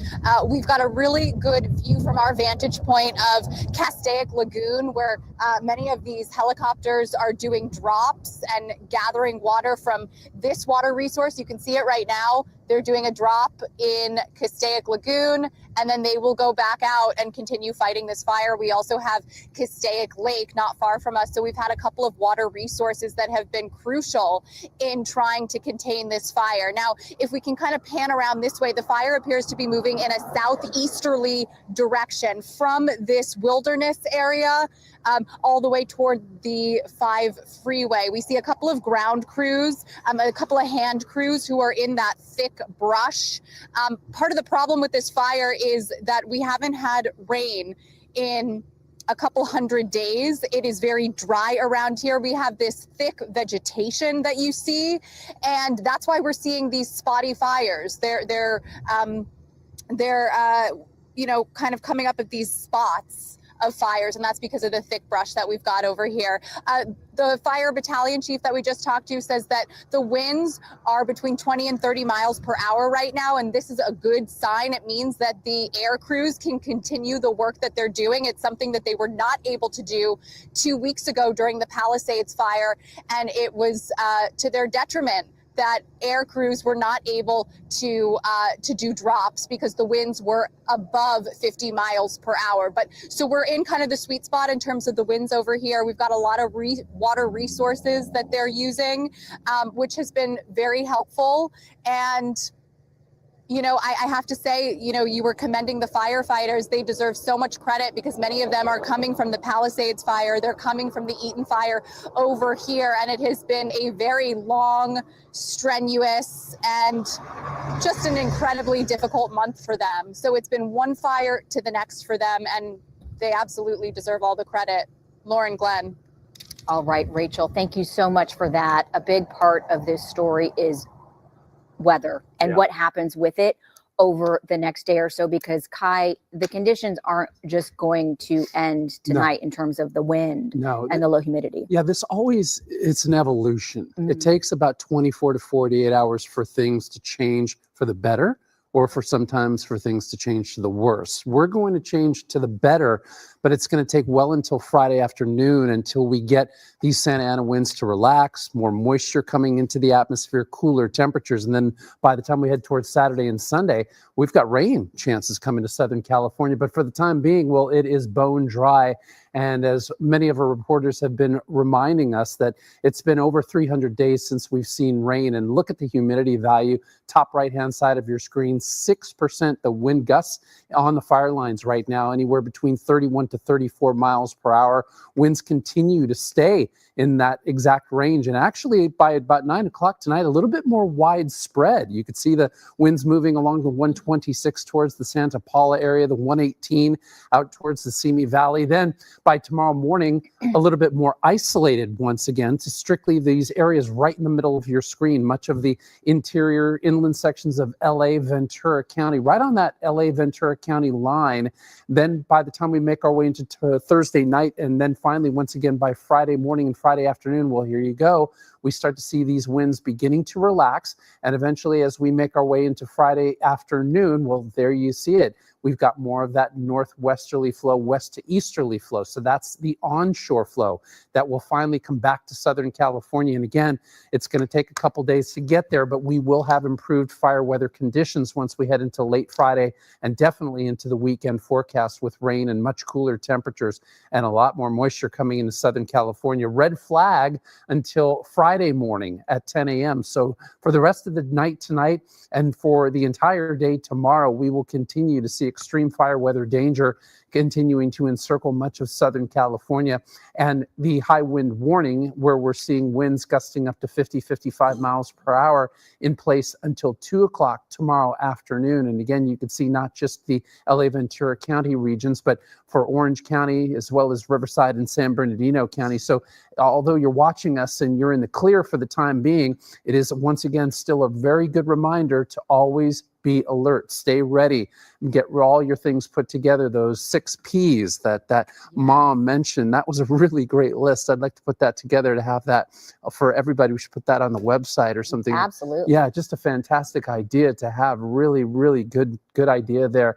But again, where she's talking about plastics, pets, prescriptions, those things that start with P, those are really good reminders to have those things at the ready. And you can see on the water vapor imagery map, there's a little moisture just to the north of us, really San Diego County into the Baja.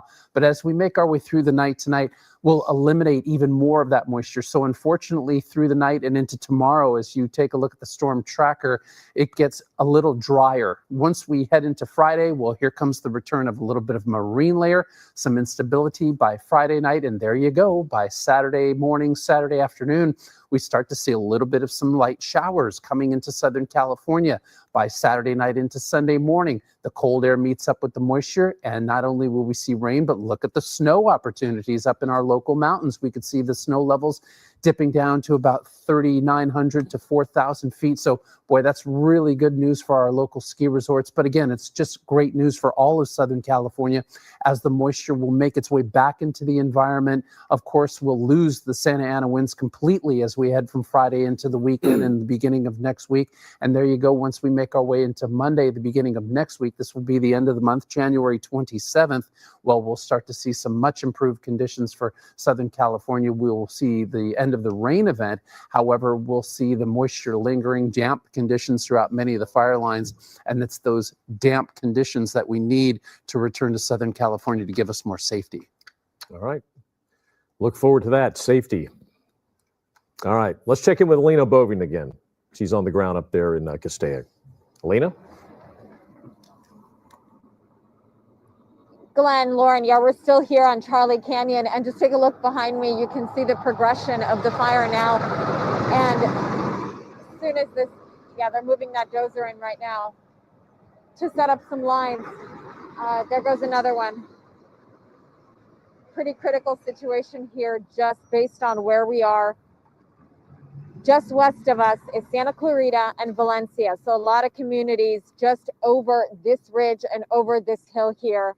Now you can see the outline of this fire here, and it's just pretty spectacular from this vantage point. So much black smoke in the air. We have hand crews out here. You can see several engines, and they just moved in those dozers. So they're going to try to attack this fire from the ground to try and stop it, considering the trajectory of it and where it is going. Again, as I said, west of here is Valencia, Santa Clarita, a lot of communities there. I can't tell you exactly how close it is, but we do know that it is just over the hill here. Maybe if we walk over this way,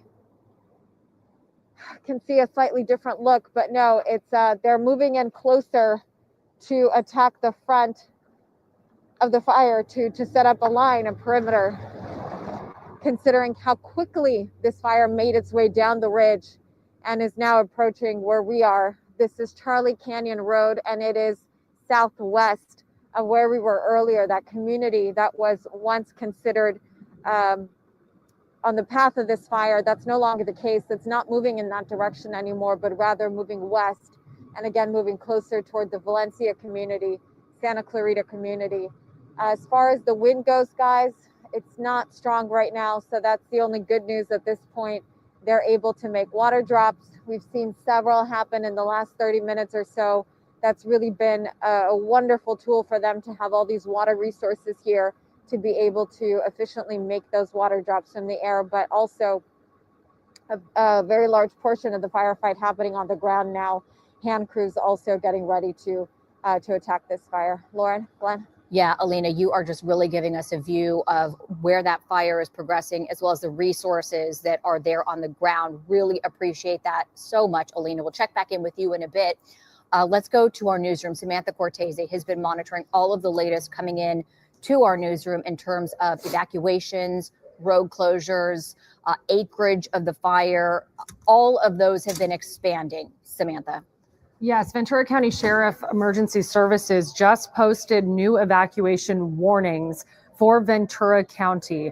And you're looking at zones. Again, they tell people to leave or prepare to leave based on zone. So right now, zone 1 is under evacuation order. That is the area west of Lake Piru. The area south of Lake Piru is zone 2. And that's what we're looking at here. Zone 2 and everything in this general area is under Ventura County evacuation orders. Ventura County working closely with other agencies to make sure everyone gets out when they need to. Right now, we're looking at, this is Ventura County zones 2 through 7, And that includes Hopper Mountain, Hopper, Piru, Lake Piru, as well as Camulos and Gulberson. Those areas are now under evacuation warning, according to Ventura County sheriffs. They say also that 38,000 customers in Ventura County are without power.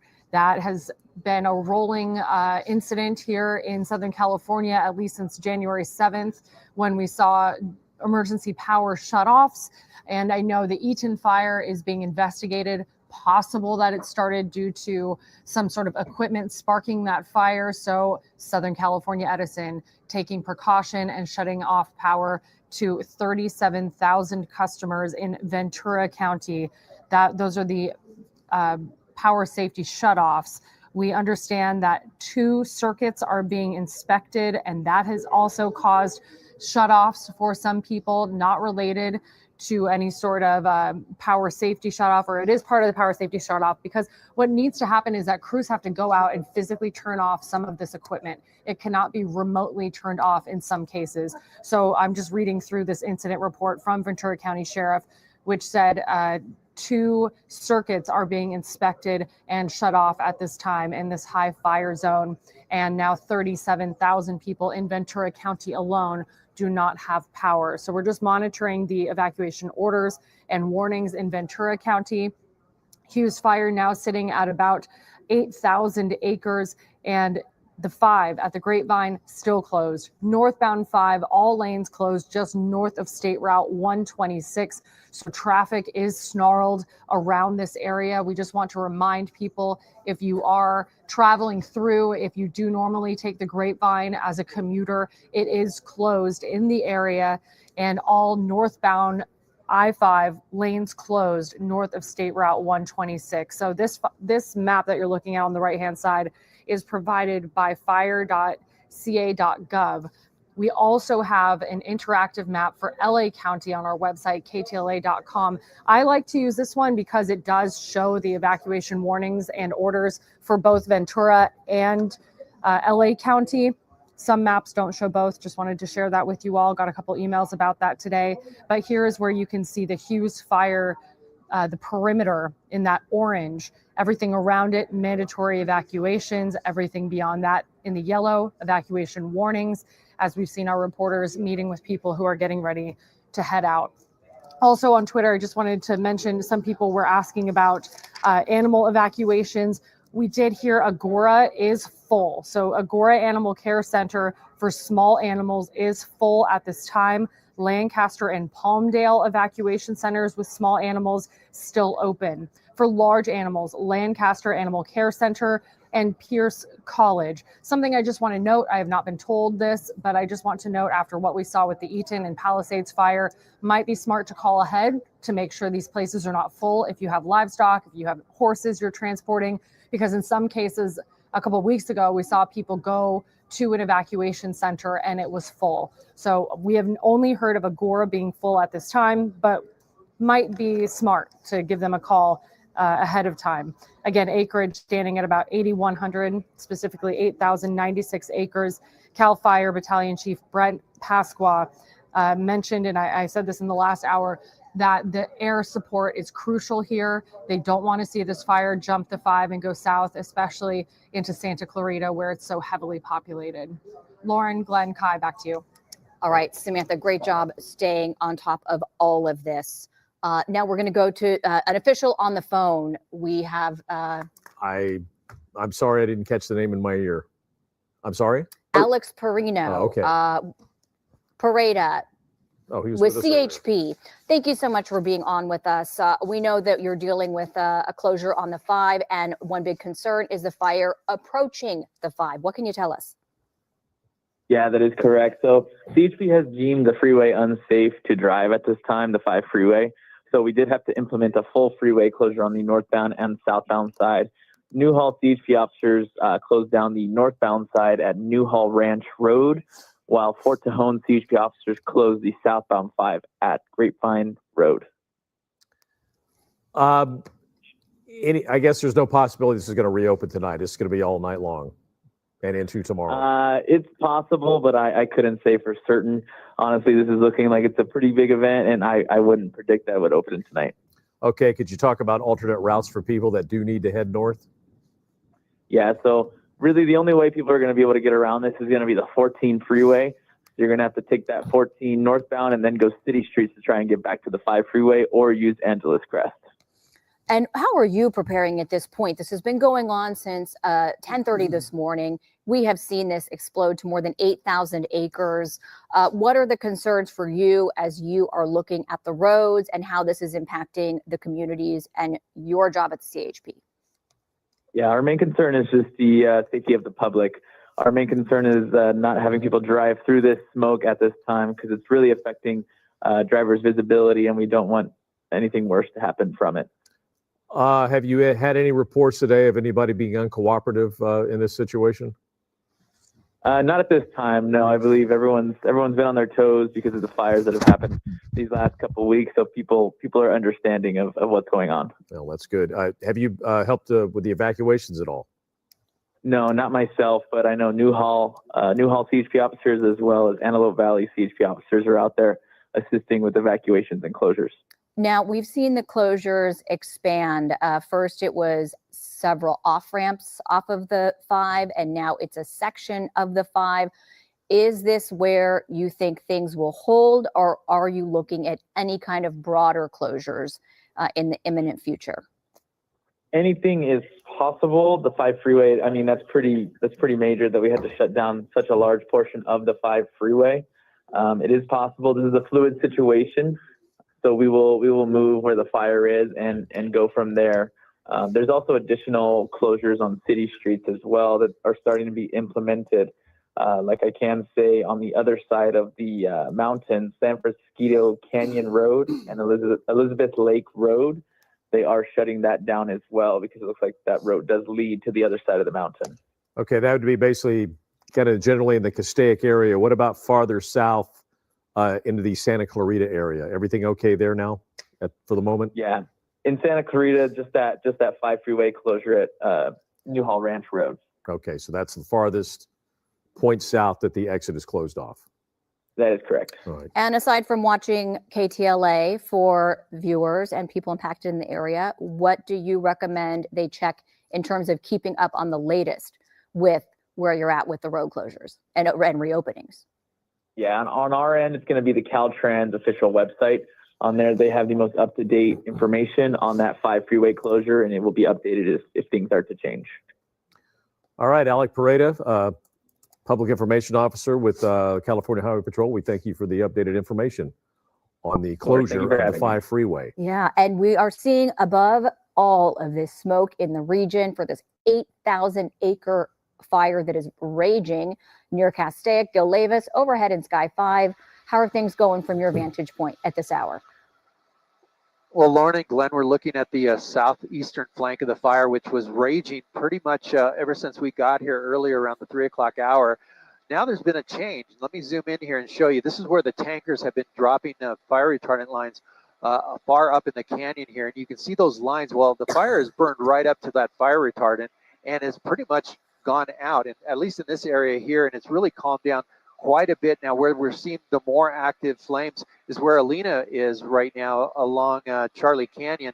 As I come down, you'll see the fire line here and more active flames as we get closer to the 5 freeway in this direction here. Now that's where the tankers are changing their tactics. They're making an effort to drop some fire retardant lines along this area now instead of far up the canyon. So at this point, it's looking a lot better on the eastern flank. In fact, we can see, let me come out to a wide shot here, and you may be able to see Lake Castaic now through the smoke. We weren't able to see that pretty much from the southern flank of the fire. Now we can see the lake pretty well right now. So a lot less smoke coming out of that area of the fire, but the concern certainly is for the lower areas here down by the 5 freeway, more heavier fire there where Alina is right now along Charlie Canyon Road. But again, I'll push into that area and you can see the active firefight that's going on down there on the ground. Firefighters with dozers and hand crews that are hitting it on the ground, as well as those tankers now focusing their efforts in this flank of the fire. That's the latest overhead. up in Sky 5. I'll send it back to you in the booth. So Or in Gil, the studio, sorry. yeah, thank you. So before we let you go, that line of fire you were just showing us that you were zoomed in, you said it was Charlie Canyon. So this is the overhead view you're giving us of where our Alina Abovian is on the ground, showing us both the fire and the resources there. Is that right? That's correct. You can see I brought up our map system here. You can see Charlie Canyon there on the left-hand side of the screen, and the fire just north of there. So that's where the fire crews are establishing their firefight right now. In fact, you can see, as I zoom in here, you see one of the assets right in that area there. So ahead of the fire as it continues to approach. It's pretty close to Charlie Canyon Road right now. So that firefight is happening. You can see some more activity there through the smoke. Those firefighters lined up along Charlie Canyon Road about to engage that firefight right there. And that's where we're seeing the tankers focus their effort here just beyond them, just south of that, those crews there. You can see the fire retardant lines that they've dropped in this area right now. So they have definitely switched their tactics. They've moved further down towards the west, towards the 5 freeway. Here's a C-130, I believe, that has just dropped. No, it's not the C-130. Actually, it is. But as I come back out to a wide shot, again, all this area here that was burning so intensely just a little while ago has really calmed down further up the canyon. Yeah, I was noticing that about 10 minutes ago. They lit a really solid line of fire retardant there, and it's like at that point, it looks like they're going to stop this fire in its tracks, at least in that section. A lot of progress from overhead that you can see.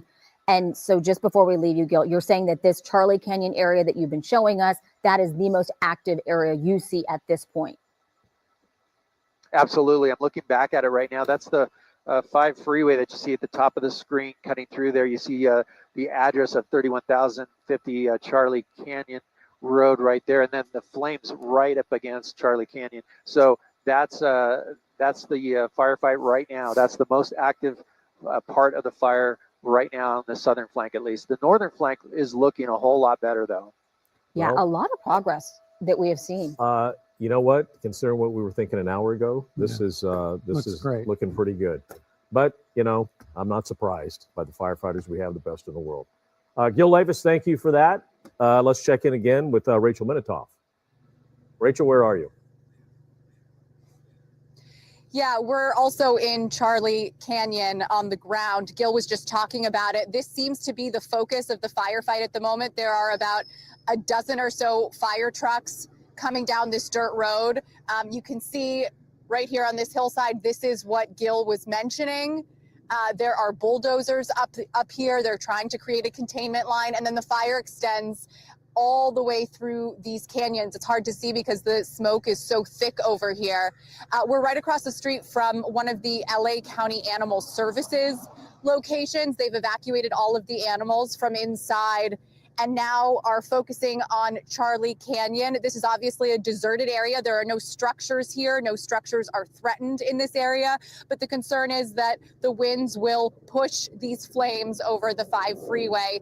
And there are many people in the Castaic and the Valencia area who are waiting nervously to find out what kind of a pattern, what kind of a trajectory this is going to take. There's a helicopter right above us. They are doing very meticulous and calculated water drops.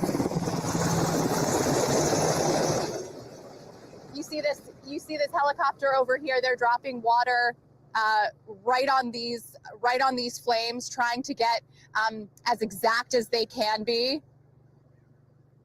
And right now, this is kind of a forest area, but there's a lot of dry brush, and that's why we're seeing these spotty fires because of this very dry vegetation, which makes it challenging to fight this fire. We've got winds 20 to 30 miles per hour, so we're still in that sweet spot where the air crews can do their thing, can do the work they need to do without having to worry about landing. I think that the threshold for the winds is something like 50 miles per hour when they have to start landing, but we're not there at this point. And they seem to have a good handle over this, but again, these winds are moving quickly and it's unpredictable. Lauren, Glenn. Yeah, Rachel, thank you so much for giving us that view on the ground of the area that Gil was showing us from overhead and the progress that we're seeing made in this firefight with all of those air resources we have been watching, as well as those on the ground. And Kai, how are things shaping up with the wind and the weather? Yeah, well, it's really the retardant that looks like it has made the difference. Yeah. It's really Slowing the slowed progress. down the progress very much, so dramatically so. Winds, though, still very much the same. We're talking about sustained winds between about 16 to 20 miles per hour on the fire lines. Gusts right now of up to 31, but the humidity is the problem that's really the difficult subject here, and that's at 6% right now. So it's bone dry, and of course there's so much fuels out there. And as we take a look through the remainder of the afternoon, we'll continue to see the winds sticking around in that 30 to 35 mile per hour gust range, and that'll happen through the night tonight as well. You can see the future windcast into motion we go, and this takes us into tomorrow morning. Not as widespread in terms of the event that's occurring right now, a little bit more isolated, if you will, to strictly some of the northwesterly areas of Los Angeles County, northeasterly sections of Ventura County, and that will continue throughout much of the day tomorrow. And then as we head from Thursday night into Friday morning, well, the winds will begin to relax quite nicely. And once we head into Friday night, early Saturday morning of the upcoming weekend, well, we'll see an onshore flow beginning to develop. And there it is. You can see those arrows. By the time we head towards Friday afternoon, Friday evening, coming right off the shoreline, that is an onshore flow. So the Santa Ana wind event will come to a close as we head from about Friday mid-morning into the lunch hour. The fire red flag warning dictates that. And you can see again, by about 10 o'clock Friday morning, we'll see the red flag warning sticking around until that time. And then we'll see the onshore flow starting to dominate the weather pattern. High wind warning until tomorrow afternoon at about 2 o'clock, and not just for Los Angeles and Ventura County, but that includes Orange County, Riverside, as well as the San Bernardino County communities. And I do want to take a quick look at the rain chances that are coming to Southern California for the weekend. We'll stay dry tomorrow. We'll see a little bit more cloud cover coming into Southern California on Friday. And there you go. By the time we head into the lunch hour on Saturday, we'll see some light precipitation, which for the mountains will turn into a chance for some snow showers as we head from late Saturday into Sunday. But again, most importantly, we will see rain chances here in Southern California, and that will once again begin Saturday afternoon all the way until the following early portions of your Monday morning. That'll take us to January 27th. And not just rain chances, but it's going to get chilly here in Southern California through the weekend. We'll see daytime highs only topping out at about 58 degrees for most Southern California communities. So again, winds stay up through the night tonight into much of the day tomorrow, but all this fire weather danger will start to come to a close once we head into the mid portions of Friday afternoon. Got a question for you. A week ago, you were able to warn us about these Santa Ana winds that we're experiencing now. Yeah. So we've talked about the rain coming this weekend. So after the rain, will there be more Santa Ana what's winds? coming next? Yeah, well, that is, we stopped the Futurecaster there, as you can see on the right sides of your screen, on the 27th of January. So once we make our way into the following Monday night and Tuesday, we'll start to dry things out again.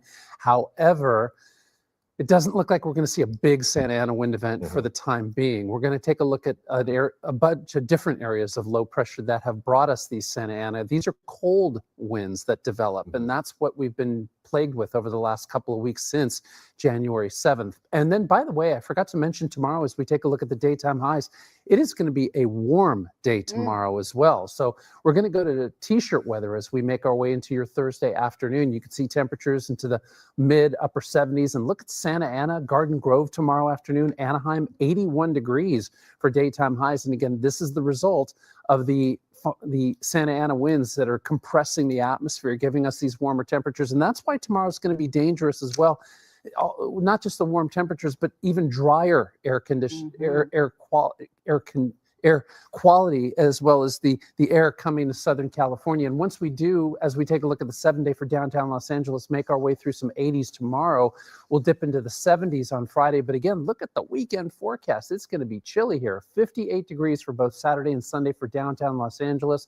Again, I think we'll start the rain chances off by about the lunch hour on Saturday. They will continue into late Sunday night and Monday morning of next week. And as you see, next Tuesday, Wednesday, those will be dry days, but the temperature's not much warmer. So again, that shows you that we're not going to be facing Santa Ana winds, at least for the beginning and middle of next week. Okay, well, that's a relief because wind has really become the four-letter word that everybody is afraid of around here. One note before we move on to our next reporter, we are hearing from the Castaic Union School District.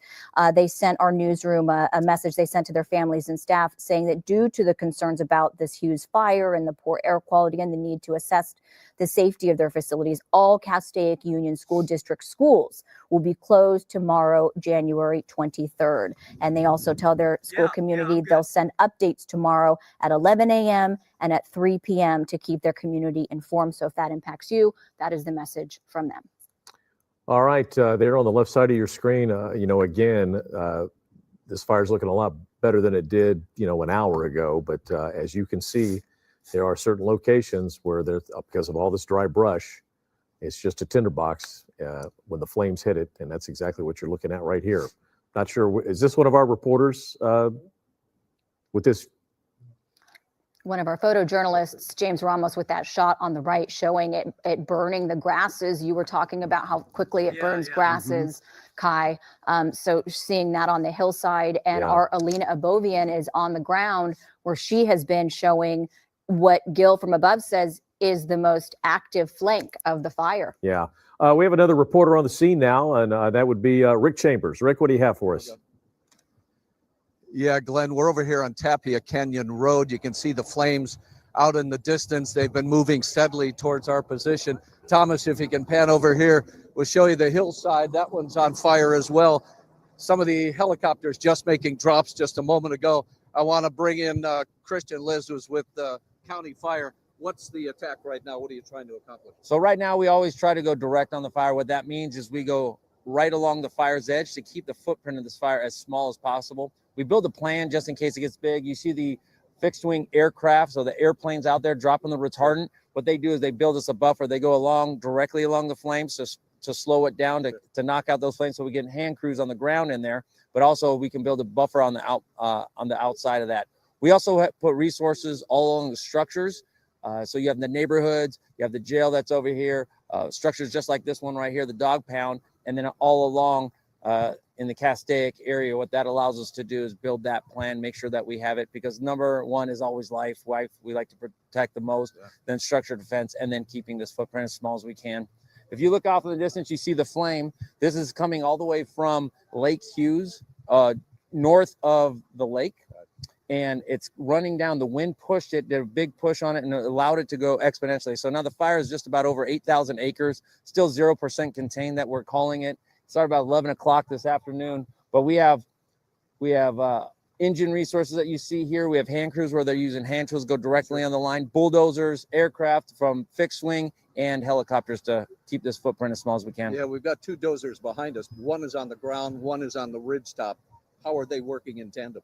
Well, they're in close communications with each other. One is going to try to get as close to that fire front as close as possible and go directly on it and knock those flames right out. The second one will build a secondary line just in case it goes over that line, so it has another place to catch. And we've also seen the helicopters making the water drops just behind us on this ridge line here. They seem to have gotten a handle on the flames that are coming down the hill. Is that ridge kind of the place you're trying to stop everything from moving? Absolutely. So that ridge line is a good place. You see there's active flame right here. That's what we call a slop over, where the fire comes over the edge and is backing down. So we're still going to use aircraft on that to try to control that flame front, and then we'll get hand crews in so that we can secure that edge. Yeah, you mentioned before we are in front of the Castaic animal shelter here. You said some of the animals have been evacuated, some of the people here. Where does this stand? So we have issued evacuation orders all around the area here. The notice have been pushed out just because it's just a precautionary measure. But you can see the fire is probably going to come all the way to this road, or has a good chance to. And this is where we're going to make our stand. Yeah, I heard you talking. You had a bit of a powwow with some of the other county firefighters. What was the plan you're talking about as the winds begin to pick up as we get into the nighttime? So as a plan, even though the winds might pick up a little bit, but the weather is going to cool down and the fire should moderate for us. And we're planning again to continue to go as close to that blind as fire, keep the footprint as small as we can, and just keep working all through the night. This terrain is actually favorable. It's not like the Angeles or in Malibu. You heard the Palisades fire was really steep. We will be able to do good work throughout the night and secure the edge and then work on reinforcing as the days come on. Yeah, we should add that Christian was out working the Palisades fire. You came straight here from there. You've got to be tired at this point. Yeah, I was working that fire all the way up to this point, and we drove right out here. This is LA County jurisdiction. So I just came out and see what work I can do and help them. So I've been working with one of the branches and trying to do organize this and put resources to work. What's the exhaustion factor for county firefighters? You guys have been working straight for weeks now. A couple of weeks, and we even had the Franklin fire in December. So we've been pushing hard, and this is what we're here for. The weather is just, it's what it is, and we understand the risk, and we have good families at home to take care of the house, and we'll come out here and take care of the public. How many different flanks of this fire are we working right now? This one obviously going well up out on the other side of the mountain. So this is the left flank that we've been talking about, the right flank, which is on the north side of the lake, and they're doing good work over there. There's still some work to be done. There's some flames over there, but this is the priority for us right now. It has the most activity. Do you feel as if you're starting to get a handle on some of this? I know it's 0% contained. 0% contained. We still have a lot of work to do, but yes, I feel they're making good progress on this. No promises just because of the wind, and we're still in the red flag event, but we're working really hard, and I feel that we're making a good headway, at least coming from the heel on, and now we just got to work really hard to hold this side. All right, Kristen Litz with County Fire. I appreciate you taking time out. I know it's been a busy couple of days for you. Again, we're out here off Tapia Canyon. You look out into the distance, that's the hillside that Christian was talking about just a few moments ago. It's blown towards us dramatically, probably doubled in size since we pulled up here. But the helicopters are starting to make some good drops along the ridge line. They may just let this burn into the grass there. You can see there's at least 1, 2, 3 bulldozers